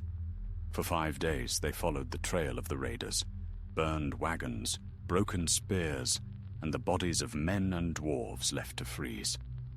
On the 6th day they came to a valley choked with mist. The snow lay untouched, yet the air was heavy with the scent of ash. "Careful," Nori warned. "Something foul hides here." They moved down the slope in silence, their boots crunching softly. At the valley's heart stood a ruin, an ancient watchtower, long fallen to decay. Smoke curled from its broken crown.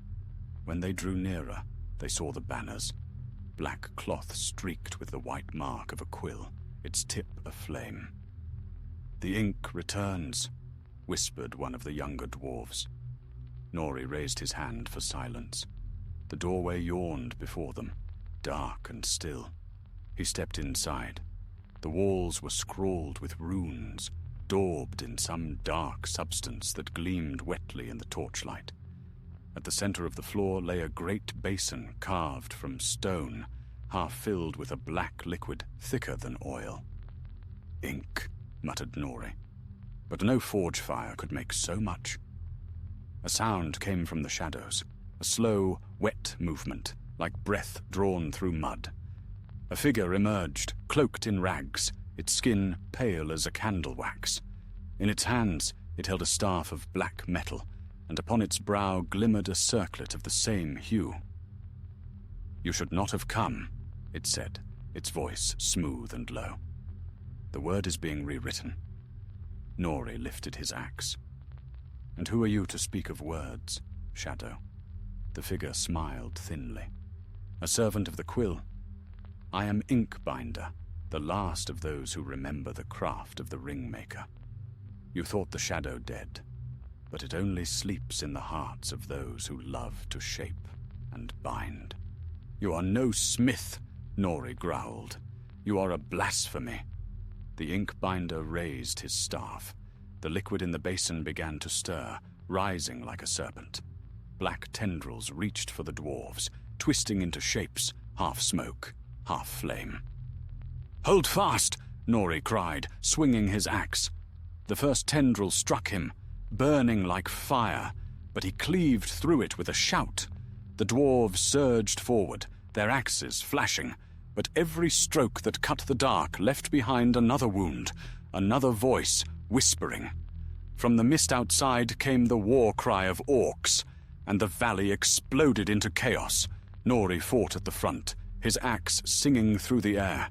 He saw Rundin fall, his beard aflame, and heard the roar of the mountain as stones cracked beneath the heat. Then came the sound, the deep, ringing toll of a hammer striking iron. The noise was not of this place. It came from within Nori's mind, clear and commanding. He knew it at once, the hammer of endings. He dropped his axe and seized the small runestone he carried at his neck, a token carved from the same anvil that had once borne Borin's hammer. He struck it against the floor, shouting the old words. Light burst from the stone. The Inkbinder shrieked as the basin shattered, spilling its contents across the floor. The black liquid hissed and smoked, retreating as if burned. Nori strode forward, his eyes bright with fury. "Your words end here." The Inkbinder raised his staff again, but Nori's axe met it mid-swing, cleaving it in two. The figure screamed, and its body collapsed into dust.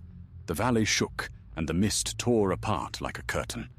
When the light faded, silence fell. The orcs fled into the mountains, leaving their banners behind. The black basin lay cracked and empty. Nori stood among the ruins, weary and scorched, but unbowed. They returned to Gundabad with grim tidings. The council listened as Nori told of the Inkbinder and the Valley of Black Fire. When he finished, King Doran spoke gravely. "It seems the ink cannot be slain by blade or age," he said. "It lingers wherever craft is twisted to greed. That is our curse, and our warning." Nori bowed his head. "Then we must remember, my lord, for forgetting is the seed of ruin." The king nodded. "So long as we remember, we are not lost." Winter passed into spring once more. The dwarves rebuilt their outposts, and peace returned to the mountain. Yet sometimes, when the night was quiet and the forges dimmed, Nori would hear a faint whisper in the sound of the wind through the halls. It was not a voice of malice, but of memory. The echo of Boren, of Nara, of all who had fought the shadow before him. And when he stood before the hammer of endings, hanging silent above the forge, he would lay his hand upon it and whisper, "Still we endure." The mountain answered with a faint tremor, a deep note like the heartbeat of the world. For though shadows may rise again, there will always be those who remember and those who stand against them, hammer in hand, fire in heart, and the memory of stone beneath their feet. Thus the tale of the ink shadows didn't end, but passed into legend, a warning, a promise, and a song of the dwarves who defied the dark. The years rolled onward, like the slow grind of stone under the weight of the mountain. In the depths of Gundabad, where the forges burned eternal, and the voices of the dwarves filled the vaulted halls, life moved with the rhythm of hammers and the pulse of the earth. Yet even in the peace that followed the fall of the Inkbinder, the memory of the black fire lingered in the hearts of those who had seen it. Nori, son of Nar, now older and marked by many battles, kept his vigil as guardian of the hammer of endings. Though others called him hero and lawkeeper, he remained a smith first and last. His beard was streaked with silver, his arms thick with the strength of years at the anvil. Each dawn, he would stand before the great forge, bow low to the hammer that hung above it, and whisper the words of Borin, son of Fundin. "Let the mountain remember its fire, and let its fire never remember its greed." Thus were the words passed from master to apprentice, until they became part of the forge song itself, sung in rhythm with the blows of hammers and the hiss of molten metal. The world outside Gundabad had changed. To the south, the realm of men prospered under the rule of King Elessar, and the free peoples knew peace. But far to the east, beyond the Sea of Rune, new powers stirred, tribes of men whose eyes glowed with strange hunger, who carried blades etched with dark runes that no dwarf or elf had forged. Rumors came of a cult that called themselves the Scribes of the Flame. They bore no banners, but their hands were stained black, as though they had dipped them in ink. They spoke of a lost word, the first word, written in the beginning of days, from which all creation had sprung, and which they sought to find anew. When the first reports reached the king, Nori was summoned to council. The chamber was lit by the steady glow of forge fires, and the air smelled of metal and smoke. King Doran sat upon his throne, his eyes shadowed by thought. "You have seen the ink's work before," he said to Nori. "Tell me truly, could its shadow have reached so far?" Nori hesitated. "The ink was not a thing of fire or craft, my lord. It was a will, a hunger to bind, to control, to make thought itself a tool. If these men seek its word, then they follow the same whisper that spoke in the dark halls beneath this mountain. I fear the ink remembers us still. A murmur swept the gathered dwarves. One of the elder councillors, grim and skeptical, spoke sharply. Then let men destroy themselves chasing shadows. Why should we concern ourselves with their folly? Because, Nori said quietly, the ink was born of our making. It was in the forges of the dwarves that the rings were shaped, and through our hands that the enemy's will found its craft. If this darkness spreads anew, it will bear our mark again. The king's gaze softened.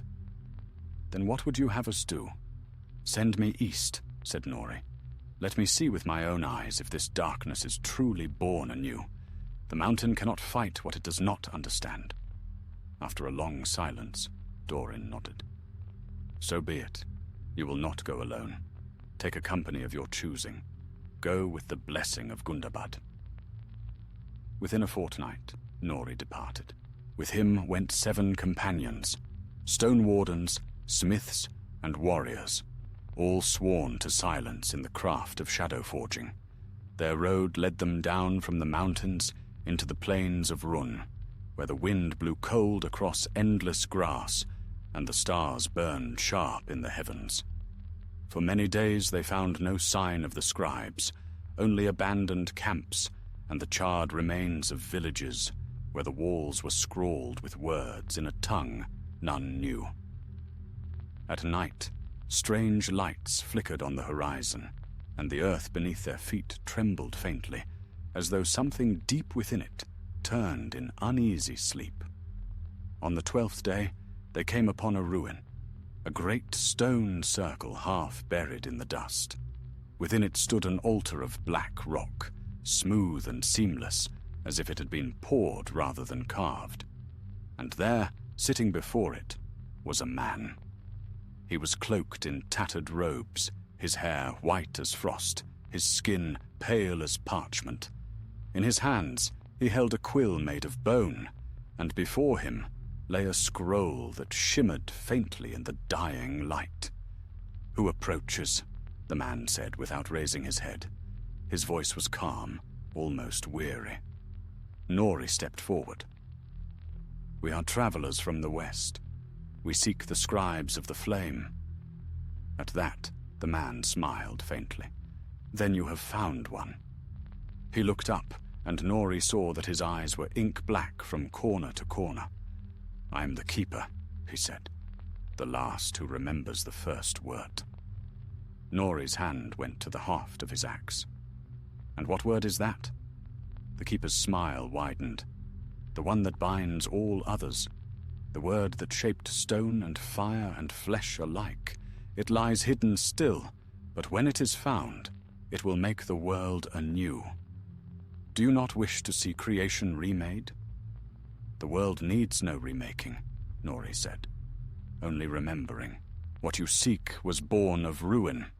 "Ruin," murmured the keeper, rising slowly to his feet, "is but the shape of creation before it learns to hold its form." He lifted the quill, and at its tip a drop of ink fell onto the stone. It hissed and spread, forming lines, runic, curling, alive. The dwarves drew back as the ground shuddered, and from the markings rose a faint figure of smoke, a forge, a mountain, a crown of fire. Nori's heart clenched. It was Gundabad. "You see," the keeper whispered, "even the stones remember the word." "No," Nori said, his voice hardening. "They remember defiance." He raised his axe, and with a cry in the ancient tongue of Khazad, brought it down upon the altar. The black stone split, the ink flaring white as molten light. The keeper screamed, a sound that was not wholly human, and vanished in a gust of wind and ash. When the light faded, the scroll lay torn upon the ground. Its letters bled away into nothingness. The dwarves buried the altar beneath the earth and sealed it with runes of binding. Then they turned west once more. But as they traveled, Nori carried with him a single fragment of the scroll, a sliver that refused to burn. At night, he would take it from his pouch and study it by the fire's glow. It was blank, save for a faint shimmer that moved across its surface like ripples on water. He did not show it to the others. Something in him feared to. When they reached Gundabad again, months later, Nori laid the fragment within the archives of the Law Hall, beneath the hammer of endings. "Here it will sleep," he said, "until the world is ready to forget it." But that night, as he walked alone through the silent corridors, the mountain's deep voice seemed to murmur again in the stone, low, uncertain, as if in question rather than warning. And for the first time, Nori, son of Nar, wondered if the ink had ever truly been destroyed, or if, like all things written in the heart of the world, it merely awaited its next reader. Winter returned to the north with a heavy hand, veiling the mountain passes and filling the deep valleys with silence. The forges of Gundabad roared day and night to hold back the cold, and the dwarves sang louder than the wind that sought to creep down their chimneys. Yet for all the warmth of their craft and the strength of their stone, unease lingered in the shadows of the great halls. The tale of Nori's journey eastward had grown into whispers, rumors of a keeper, of black ink and a broken altar, and of a word never meant to be spoken. In the great forge chamber, the hammer of endings hung above the anvil, as it always had, gleaming faintly in the flicker of the flames. No one dared touch it now, not even Nori himself. Some said they heard it ring faintly in their dreams, as if struck by unseen hands. Nori's beard had turned white, his eyes pale with age, yet he still rose before dawn to walk the old tunnels. He would place his hand upon the walls and listen to the quiet pulse of the mountain, as his forefather Borin had once done. It was said the mountain spoke to those who would hear it, not in words, but in tremors and breath and the smell of deep stone. And lately, the voice that answered seemed troubled. It was on one such morning that Nori was summoned to the throne hall. King Dorin's grandson, Thrain the Younger, now sat upon the stone seat, a fierce and proud dwarf, strong of arm and sharp of mind. "The miners of the lower veins have found something," said Thrain as Nori approached. "A chamber sealed with runes none can read. They say it lies far beneath even the old halls of Durin. Some claim it was part of Borin's first delving." Nori's brow furrowed. Sealed runes.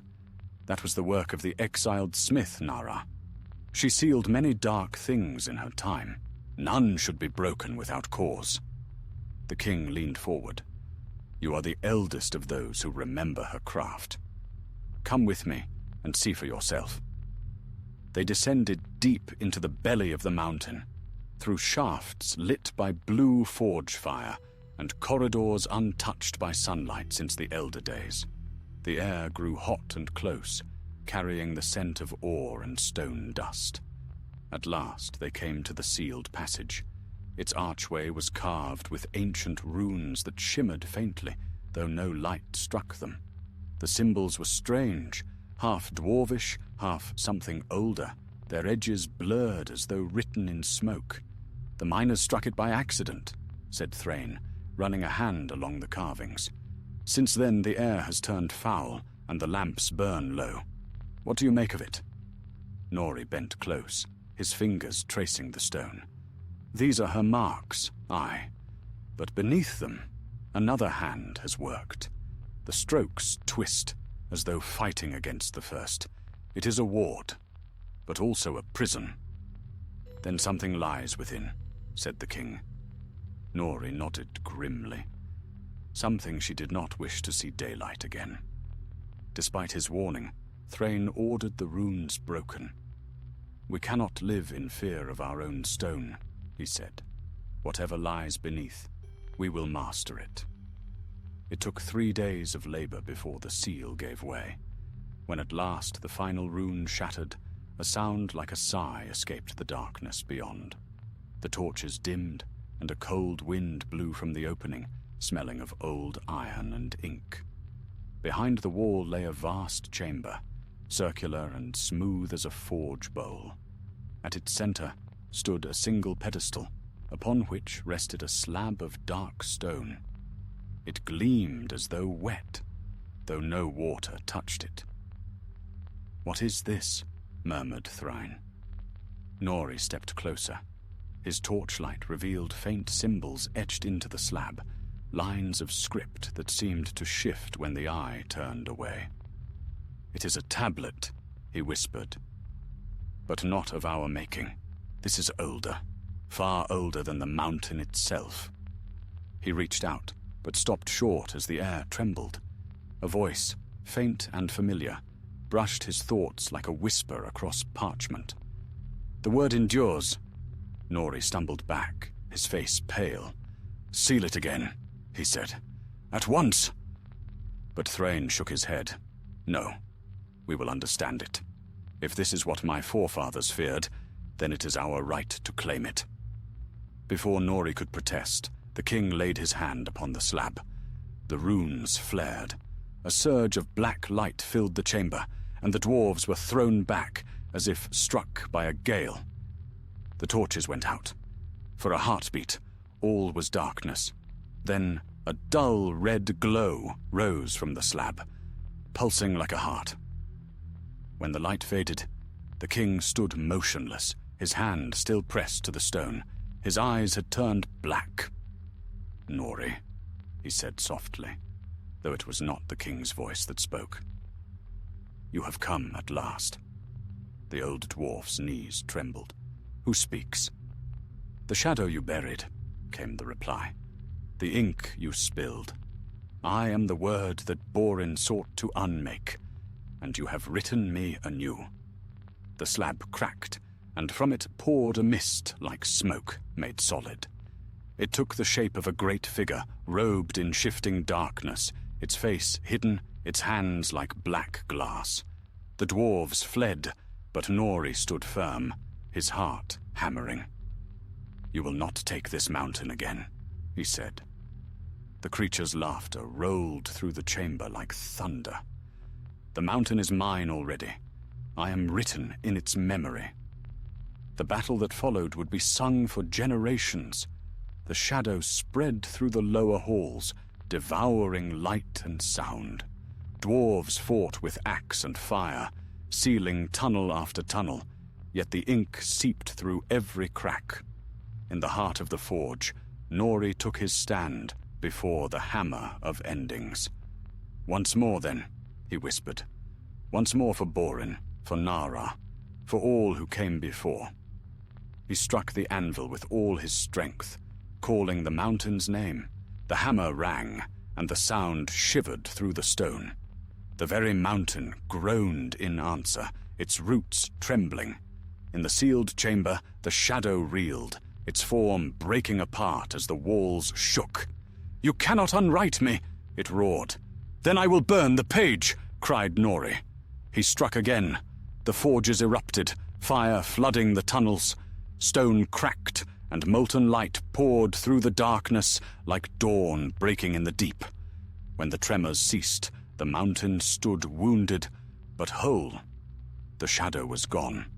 The slab lay shattered, its fragments buried beneath tons of stone. But Nori was never seen again. In time, the dwarves rebuilt.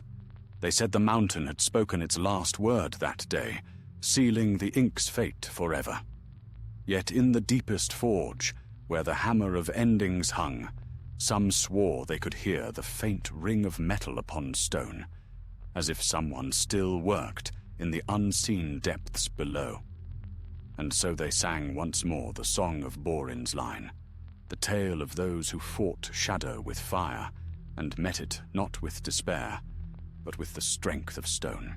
The ink fades, the fire remains, the word is broken, the mountain endures. Thus Gundabad stood again, scarred but unbowed, keeping its ancient watch beneath the snows of the north, ever silent, ever steadfast, and ever listening. Snow had buried Gundabad's slopes in a mantle of white silence. The mountain loomed black and still beneath the grey sky, its peaks veiled in mist. The air carried no echo of hammer or song. Where once the forges of the dwarves had thundered, now only wind moved through the deep halls, cold and mournful, like breath drawn from the bones of the world. Years had passed since the great fire and the vanishing of Nori. Time had softened the memory of terror, as it always does, until the tale of the shadow beneath the stone became again a story for the hearth. But the mountain remembered, even when its people tried to forget. The dwarves rebuilt once more, patient and unyielding. Under the rule of Queen Thryla, daughter of Thrain the Younger, Gundabad found its strength again. The deep halls were cleared of ruin, the forges relit. Statues of Borin, Nara, and Nori Huas were raised in the high hall, their visages carved in solemn granite and crowned with flame light. Upon Borin's statue, the words were etched. The fire endures, though the ink lies still. And yet, for all their labor, peace in the mountain was uneasy. Strange cracks had begun to form in the lower tunnels, fine black-veined fissures that gleamed faintly when struck by light. The miners swore they heard faint murmurs from below, as though words were being spoken just out of hearing. The queen summoned her council. "The mountain shifts," said one of the stonemasters. "We thought it was only the weight of yours, but these lines, they move." "Move?" said Thryla. He nodded, his face pale. "Aye, my lady, like veins beneath skin. Sometimes they change shape from one day to the next." The queen sat in silence for a moment. Her hand tightened upon the arm of her stone chair. "Send word to the archives. Have the runes of Nara's seal brought forth. If the darkness stirs again, we must know how our forebears fought it." The runes were found days later, carved upon ancient copper plates so old that even the master scribes dared not touch them bare-handed. They spoke of flame and word, of binding through sound and strike. Among them was one symbol repeated thrice, a rune shaped like a twisting flame within a circle. "The mark of unmaking," said the lawkeeper, "used by Borin in the last forge. It is said to bind not the body, but the will of shadow." The queen studied the rune long and hard. "Then it shall be carved again." At once, the best smiths of the mountain were summoned. They labored for 7 days and nights, reforging old wards and casting new sigils in mithril and gold. The runes were hammered into the walls of the lower halls, glowing faintly with the power of the mountain's heart. For a while, peace returned. The cracks ceased their growth, and the whispers fell silent. But on the 13th night, the forges went cold. It was the forge master Balinor who first heard it, the faint tapping deep below the mountain. He thought at first it was only the shifting of stone, but then came the rhythm. 3 beats, then 2, then 3 again. The ancient smith's call. He went down with a torch and his hammer, through passages long sealed since Nori's time. The air was close and damp. The light of his torch quivered on the black veins that ran like roots along the walls. At the lowest chamber, he found the old forge where Borin's hammer had once struck the anvil of endings. The anvil was cracked, its edge scarred, and there, lying across it, was the hammer itself. Balinor froze. The hammer of endings had been kept in the high hall. He had seen it with his own eyes. Yet here it lay, cold and dark. He reached out a trembling hand. "How?" The moment his fingers brushed the metal, the forge flared to life. A rush of heat filled the chamber, and the hammer blazed white-hot. From the cracks in the stone poured a thick black smoke that coiled like ink in water. A voice rose from the shadow. Not the roar of the old ink shadow, but a whisper low and heavy, like words written upon the heart. You cannot seal a name that has been spoken. Balinor stumbled back, but the shadow followed. It gathered above the anvil, taking shape, vague, human, yet not. The edges of its form bled into smoke. "Who are you?" he cried. "I am the last word that was never ended," it said. "I am the breath between the strokes." Balinor turned to flee, but the shadow's hand brushed his arm, and pain seared through him. He screamed, and where the shadow touched, his flesh turned black, his veins like ink. When the guards found him the next morning, he was dead. The hammer was gone again. The queen ordered the lower hall sealed, but it was too late. The veins of ink spread up through the mountain, winding along the walls of the forges and across the floors of the feast halls. They glimmered faintly at night, and the dwarves who slept near them dreamed of voices murmuring in the dark. In her chamber, Queen Threla sat sleepless before the old copper runes, studying the mark of unmaking. "How many times must we fight the same shadow?" she murmured. "How long before stone itself remembers the darkness it once held?" Then she rose and took from the wall her ancestor's weapon, Durin's heart, a great war axe engraved with runes of light. "If the mountain will not rest, then I will go where it cannot rise." With her went 12 warriors, chosen from the fiercest of her guard. They descended the old shafts with torches and rune lamps, their armor shining in the gloom. The deeper they went, the thicker the black veins grew, until they pulsed faintly underfoot. At last they came to the lowest chamber, the forge of Borin. There, upon the cracked anvil, the hammer of endings waited. It gleamed faintly, its metal shifting as though alive. Threla stepped forward. "You were the fire of our fathers," she said. "But now you are a wound in the mountain. Sleep, or be broken." The hammer stirred. A ripple of light ran through it, and the air thickened. From the darkness above came a voice. "Break me? I am what breaks. I am the mark in the stone. I am the word that never ceases." The torches guttered, and a figure formed, taller than any dwarf, cloaked in mist and shadow. In its chest glowed a faint light, the echo of the ink, the shard of the old ring's will, preserved through ages. The queen raised her axe. "Then I will end what my blood began."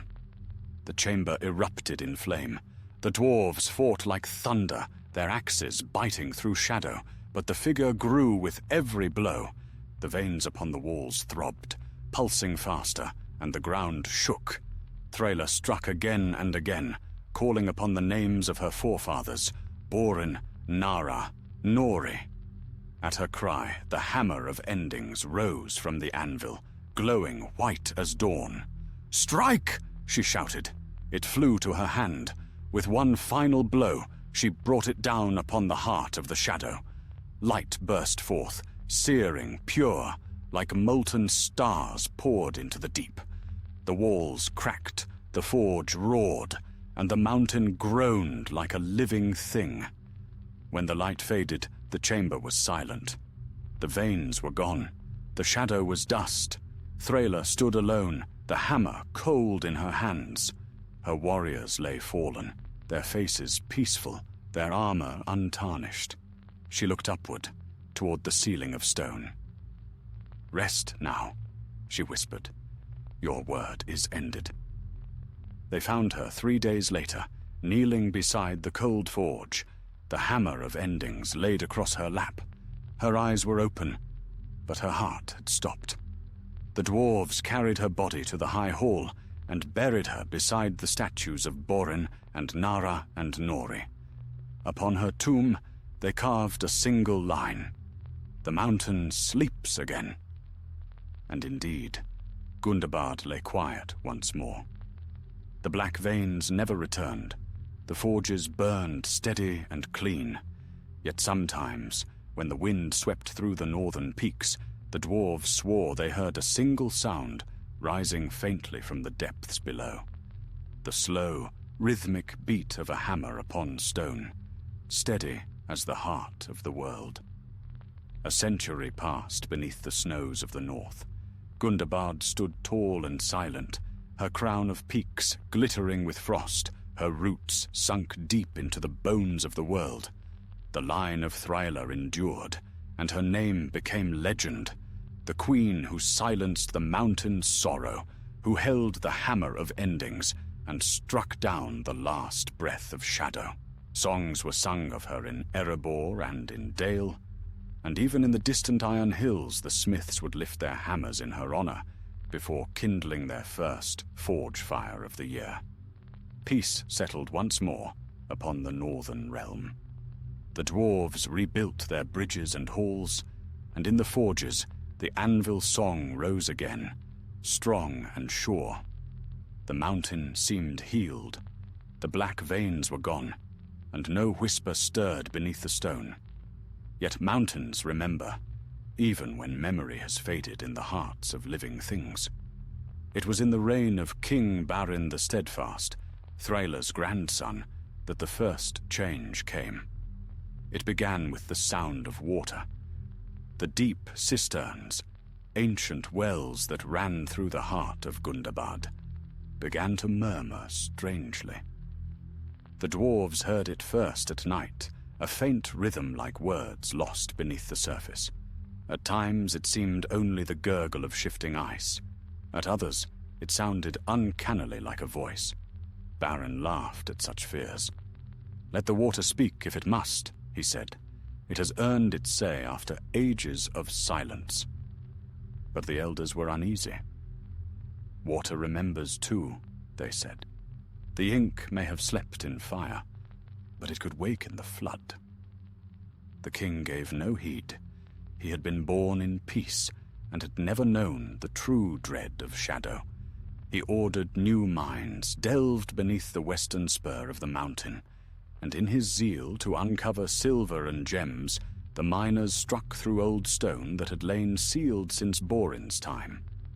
One morning, the workers brought to the surface a strange relic, a shard of crystal black as night, smooth as glass, but faintly warm to the touch. When set in the light, it shimmered with faint, shifting lines like runes hidden beneath its surface. They presented it to the king, who studied it with wonder. "A marvel," he said. "Perhaps of the first age. Have it set in the crown of Gundabad. Let it shine above the forges as a token of our endurance." So it was done. The shard was set in gold and placed upon the brow of the king's diadem.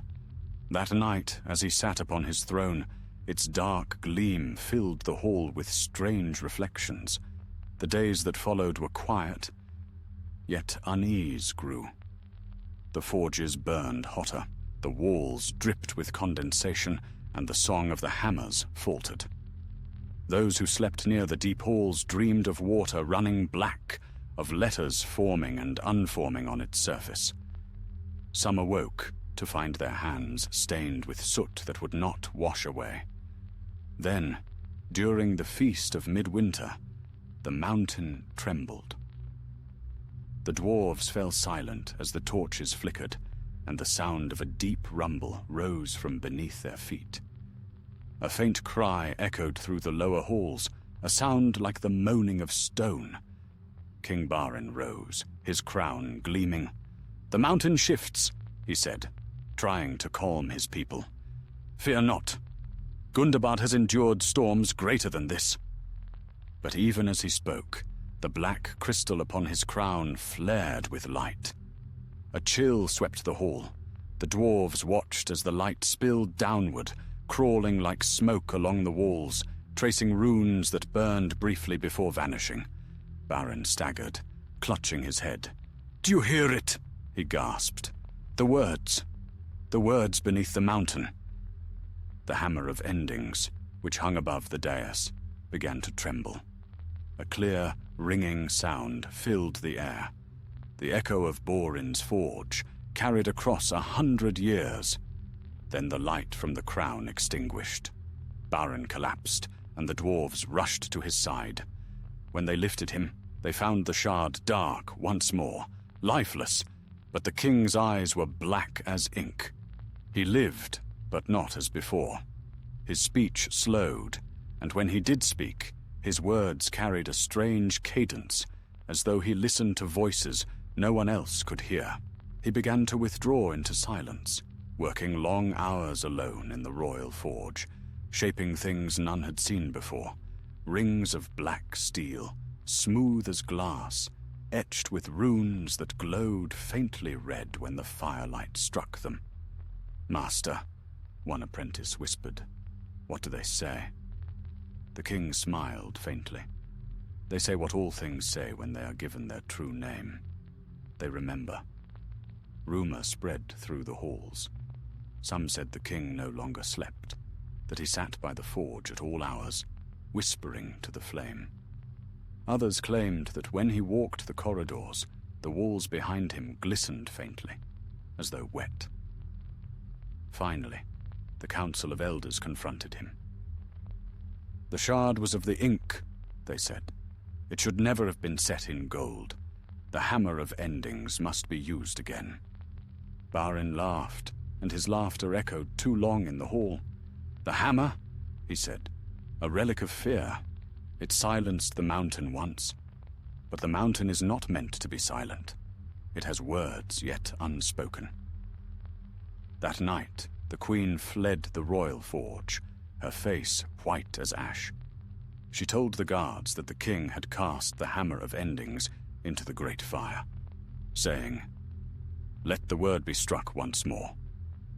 They barred the gates of the forge, but already it was too late. The next morning, the mountain groaned as if in pain. Fissures split the lower tunnels, and steam poured upward like the breath of some buried beast. The dwarves fled from the forges as black water bubbled up from the cracks, filling the air with the stench of soot and metal. From within the sealed forge came the sound of hammering, slow, deliberate, endless. Thrice the dwarves tried to open the gates, but the stone burned their hands with a cold fire. They could only listen as the hammering grew louder until it matched the rhythm of the old song, the forging beat of Borin himself. Then, suddenly, silence. When the doors were finally broken, they found no trace of the king. The forge was cold. The shard lay upon the anvil, cracked in two, oozing a dark residue that gleamed like oil. The hammer of endings was nowhere to be seen. The council sealed the forge and barred the lower halls forever. Gundabad mourned its king and set no successor upon the throne for 7 years. Some said the hammer had consumed him, that his soul had become part of the mountain's voice. Others whispered that the ink, broken but unbanished, had found a new vessel and would one day speak again. In time, new generations came, and the story became another layer in the long song of Gundabad, part warning, part pride, part sorrow. Yet deep in the heart of the mountain, beneath all the runes and seals, a single sound sometimes echoed faintly through the stone, too soft for most to hear. It was the slow rhythm of a hammer striking an anvil, and in that sound, if one listened closely, there was a word, half-formed, unfinished, waiting. The dwarves called it the mountain's dream. But the oldest among them, who remembered Borin's tale, named it something else. They called it the ink's last breath.